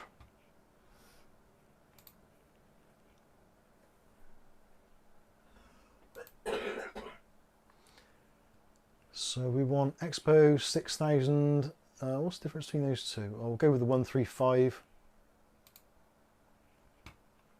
That should do. Exit and save changes and exit. Yeah, whatever. So now let it reboot, go in, and we'll do just a short little memory test. Time is getting away. Yeah. Got some messages. Oh, PayPal. Kill. You guys are awesome. If I haven't told you, oh, Poppy, don't go in the box. It's Gramps' special box. Oh, you can sit on there. As long as you keep your head down. You're looking right in the camera, Poppy D. It's Micron RAM. Yes, it is. Lead Farmer says, Mike, you can shut down and test the second stick in the same slot. Yes, I should. I think what I'll do as well, I'll do a quick test on here, which should start in a couple of seconds. Good Poppy. I'll just let it quickly do a few little bits of the test, and I'll swap the RAM over and see how things are looking. Oh, I'm just looking. It's funny looking at the YouTube Studio preview. It's just showing me on there. Oh, wrong mouse. It's just showing me on there the question that we had earlier from Computer Geek. A good DDR4 ROG Strix board after the X570. Any suggestions?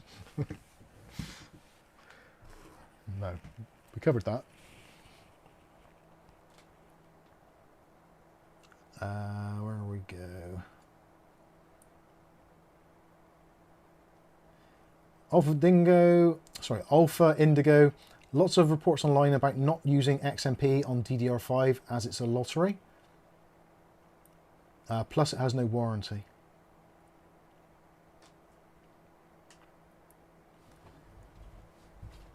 Matthew Day says one stage through or even BIOS test equals RAM not dead. Finding RAM that's unreliable takes a long test. Rasher, come in with €20. thank you very much. You're a lovely man. And my commiserations to your national side. Very closely, close match that was. Down to penalties in the end, unfortunately. Rasha says, my boss is going to fire the employee with the worst posture. I have a hunch it might be me. Where does he get them from? Where does he get them from? You must have a Google Home thing as well. Oh God, no! Yeah, they're funny. Google Home isn't. Right, we have no obvious errors at the moment, so let's. Can I just press and hold that and it'll shut down? I think it will. Beautiful. Beautiful. Frank, what have you done to me, Frank?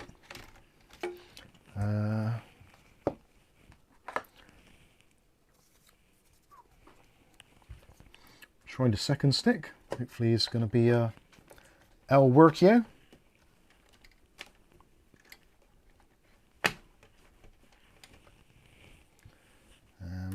Pressing button. I don't know whether it's going to need me to turn on XMP again. In theory, it should just work because it had XMP previously, but I don't know. The RAM training lights are on, so we might have to go into the BIOS anyway. I think there's a setting in the motherboard, like some sort of capacitor or resistor or whatever. I don't know what the exact terminology is, but I think there's something in there that it kind of takes a spur off of the CMOS battery or something along those lines. So if you take a stick of RAM out, even if you put the same stick back in, because a stick of RAM's been taken out, it will recognise the fact that there was that power drop or something. But we'll see. XMP. Well, it's booted, so that's a good sign. Was it David? There you go. DRAM profile. Oh no, Expo. Yeah, no, it has saved it. So it was just training it anyway. Don't want food? No? What do you want? Save changes and exit. Do you want a kiss? Again, massive shout out to Andy Archer for sending this. Yeah, for everything you do. Thank you for this board. I've actually got. I'm not. The test bench and the. And the test and the test bench. That's Yeah. what I meant for it all. Thanks for the lot. I've actually got. It has just arrived from a brand name that I'm not allowed to say. We have actually had a new micro ATX case turn up, which is friggin' awesome. And this is definitely going to have to go in there, I think. But I haven't checked if the case is black or white yet. I'm thinking it's black. Look in the window. Well, not sure. But yeah, new case coming up, micro ATX case for review on the channel. I generally don't like micro ATX. I find it too restrictive. But this is a case which has taken on board the restrictions of micro ATX and basically made it so it's an ATX case but in a micro ATX form factor. I love it. I think you will too. It's under embargo until the 30th of April. So no doubt I'm going to let slip way before then. But just be aware, if you are looking for a micro ATX case or doing a micro ATX build, wait until the end of the month or next month until you see the video, because I think this case is going to be a big splash in the market. I really do. And I don't like micro ATX.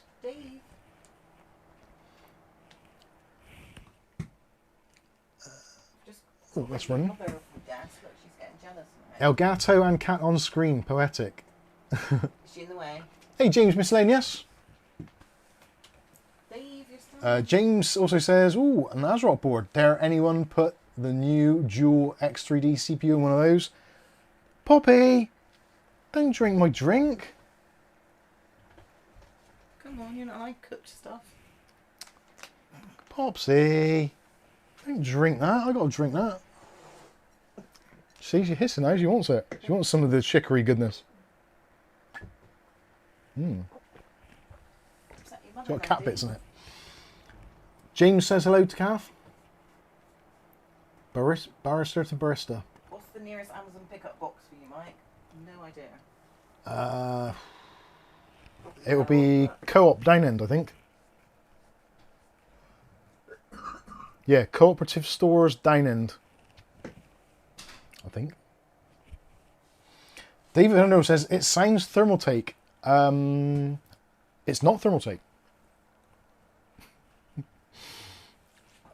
Can I say, yeah, it's a brand we've worked with before, but it isn't Thermaltake.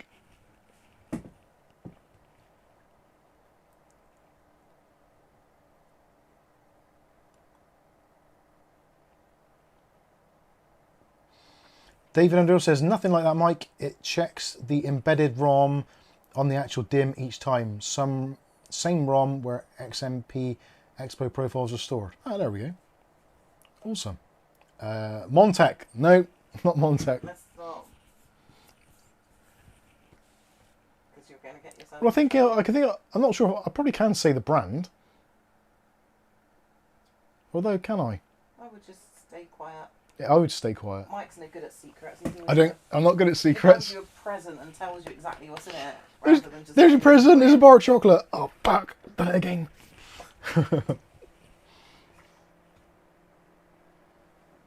I struggle with all the namings and pronunciation. They all sound the same. Did Mike say micro ATX or mini ATX? It's micro ATX. So it's the middle child. Not the big ATX, not the tiny ITX, the micro ATX. Same size as this. So ATX would come up to the top of here. Micro ATX is basically about 3 slots smaller. Generally the same width, but normally about 3 slots smaller. Don't bite me. I'm not playing. Working still, mate.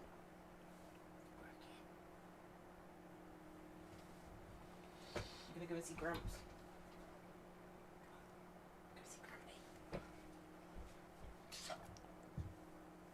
More mic, less mem test, please. Yeah, fair enough.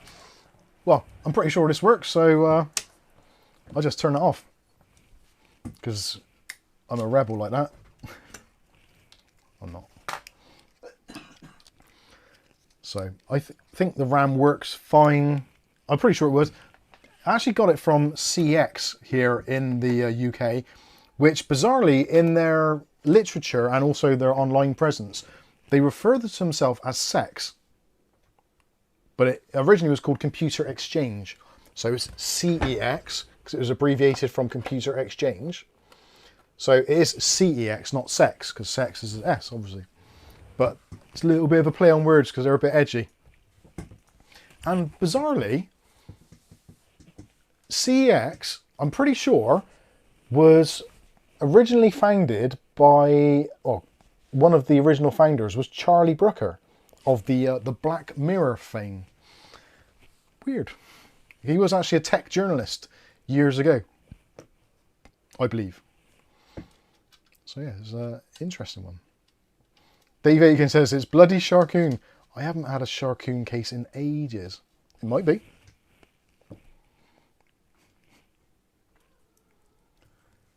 Voice 5 says, micro ATX are my favourite, generally the cheapest, and most cases accommodate them. Hello, Dave. Oh yeah. Softballs. Yeah, actually saying that, Ouch. I have actually screwed up there, haven't I, really? Because I should really try both sticks together. Just to be safe. That would be a fault with the motherboard then, I guess, would it? Or the two aren't like for like spec. Looking at the serial numbers, which I did very, very briefly, they do look to be okay. Need to test together, they were two individual. Yeah. Well, they were two individual, but they came from the same CEX location. So my assumption is that they were in a kit, but they decided to split the kit. But because I bought them both, they were from a kit.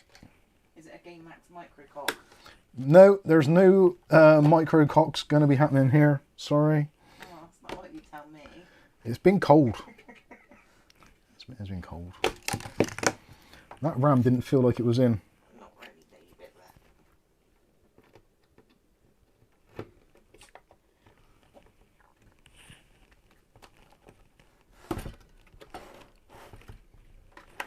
Why is that not feeling like it's going in properly? she said. He said, she said. Right, let's turn it on. Bang.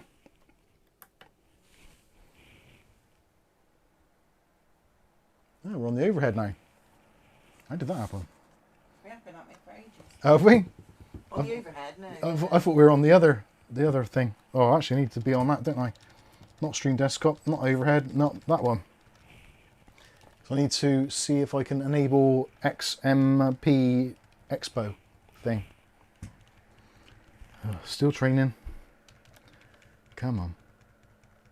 I think the fan speed changed a little bit. Yeah, it has done, so we're good. Other mouse. I wonder if it's actually saved the Expo setting. Don't think it has. Or has it? RAM profile, configuration. No, Expo 6000 still in there. Don't you stop sitting on my keyboard. Good. You furry little monkey. I think what I need to do is also to go in and turn on memory context restore and enable enable power down. And that will be very helpful. James Miscellaneous, I told my boss yesterday 10 out of 5 people are bad at maths. Have you considered a job on the American government, especially in the finance department? That would be great. It was a joke, by the way. I know. No, that's a joke.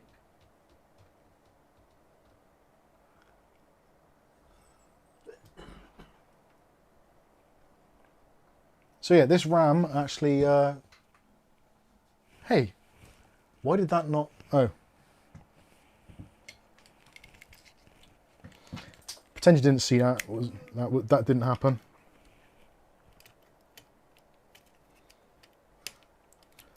Oh, come I on. bet you.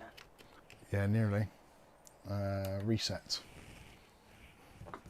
Sorry, I didn't have the stick in, as they say.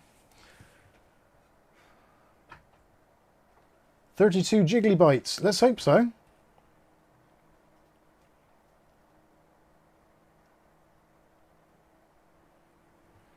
Yeah, this works. This RAM actually didn't cost the earth. It's from CX, as I said, or SEX, as they're otherwise known.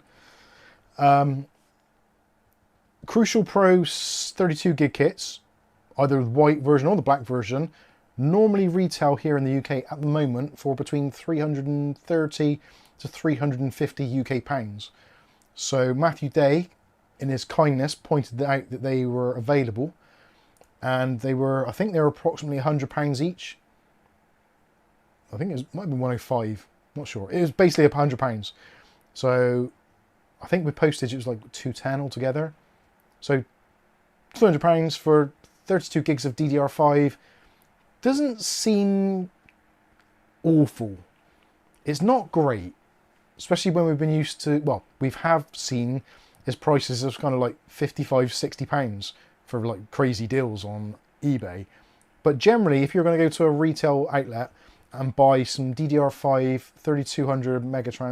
32 gig, 6,000 megatransfer, CL30, CL36, whatever, you'd probably pay about between 100 and 150, depending on the brand. So, considering how bad prices are at the moment, to get it for just a smidgen over 200, it doesn't feel crazy.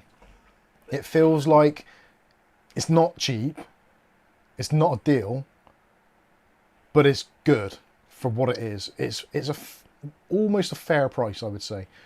Somewhere between 150 and 200, I think, is a fair price for 32 gigs of DDR5. Yourself, yeah. I have convinced myself, almost.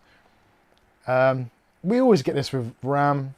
Every now and then there's a RAM glut or a RAM shortage and prices go mental, then they get better. This is the worst we've seen by quite a margin. We've never seen prices inflate quite this quickly, which is unfortunate. But it did happen with DDR3. It also happened with DDR4.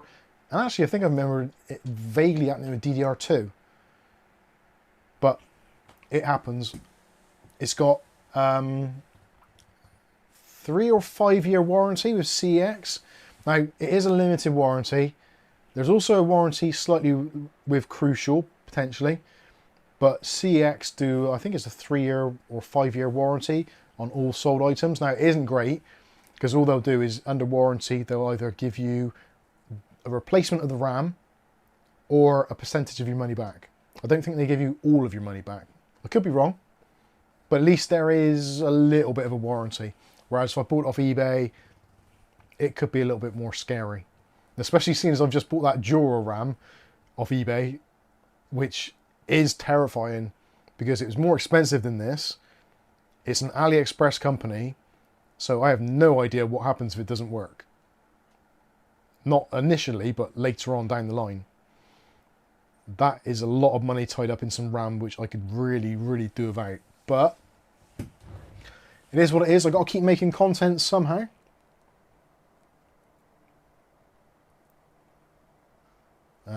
Thanos in the chat. How you do? Mike, why does AM5 not like 5 sticks? 4 sticks, sorry. You're confusing AM5. Don't stick 5 sticks in there.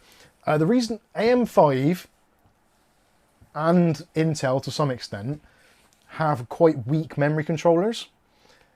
And a lot of it comes to the fact that DDR5 is now pumped at such a high frequency. So the lanes, the actual physical traces going from each one of those little bits on the RAM to the actual CPU, there's such a high frequency going through there. And as the frequencies get higher, there's a lot more chance of crosstalk. Also, the voltage as well. So potentially at the JDEC speeds, or like the DDR default speeds and timings, you might get 4 sticks to work. But when you turn on Expo or XMP, which is effectively an overclocking profile, it uses more wattage, or sorry, more voltage to achieve those higher frequencies. So if you're doing that over 2 sticks, yeah, that's okay, because there's a little bit of a buffer. But if you try and do it over 4 sticks, you've then got double the amount of RAM, pushing that voltage a little bit too high. And also you get crosstalk because you're currently separated on 2 channels, whereas if you put another 2 sticks in, you've then got 2 sticks on each channel, and then you get crosstalk on each channel. So it's basically down to the memory controller, really. It also, some of it does lie on motherboard manufacturers as well, and the quality of the boards. If you get a board with multiple layer PCBs, if it's been made correctly, then the chances there's going to be less crosstalk and you've got a much higher chance of it working.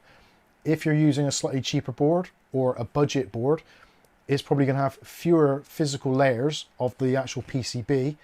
So some of the tracks are going to be on the same layer or adjacent layer, which they're very, very thin layers. So it doesn't take a lot for it to get like crosstalk or interference. But that is essentially why.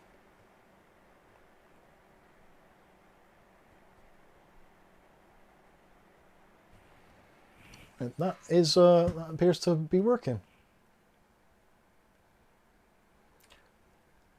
Like Matthew Day said, to find an error, it's going to take absolutely yonks to do that. So I'm pretty happy that that's working. Not that it was a problem, because obviously CX just send it back and be like, why is my RAM not working? Send me some more, please. They'll be like, no, we haven't got any more. Have some money back. Okay. So that's good. Good stuff. Excellent. Let's go back to the main camera then, because I think we can quite safely turn this off. I'll do it the graceful way. I don't think I'll just yank the power, because yeah, that's not good, is it? And I have also the tracks are interleaved to eliminate crosstalk, but if all 4 slots are used, there's less isolation. That is true. Right. I think that is it. I've overstepped the time, unfortunately. I do apologise, but I think we're all good. So let's make sure there's no last minute questions that I need to answer. But I think we have done it all, said it all, and we've covered everything I wanted to cover. Oh, we didn't go through the keyboard thing. No worries. You'll find out more about the keyboard at a later date. But yeah, I think we're good. So again, massive shout out to everyone who's contributed. whether it be financially, whether it be through memberships, Patreon, or even just watching the videos. Watching the videos, sticking a like on them, leaving a comment, and even if you can, share the videos. Like, that is really awesome. At the moment, when viewing figures are so low, if you can share any of the videos on other platforms or in other Discords or maybe in forums, that kind of thing, massively, massively appreciate it if you can do any of that. It all helps to keep the lights on, so to speak, being that views are really, really bad at the moment. But we battle on to fight another day. We have got contingency plans in place, so if things get really bad, we can still carry on making content.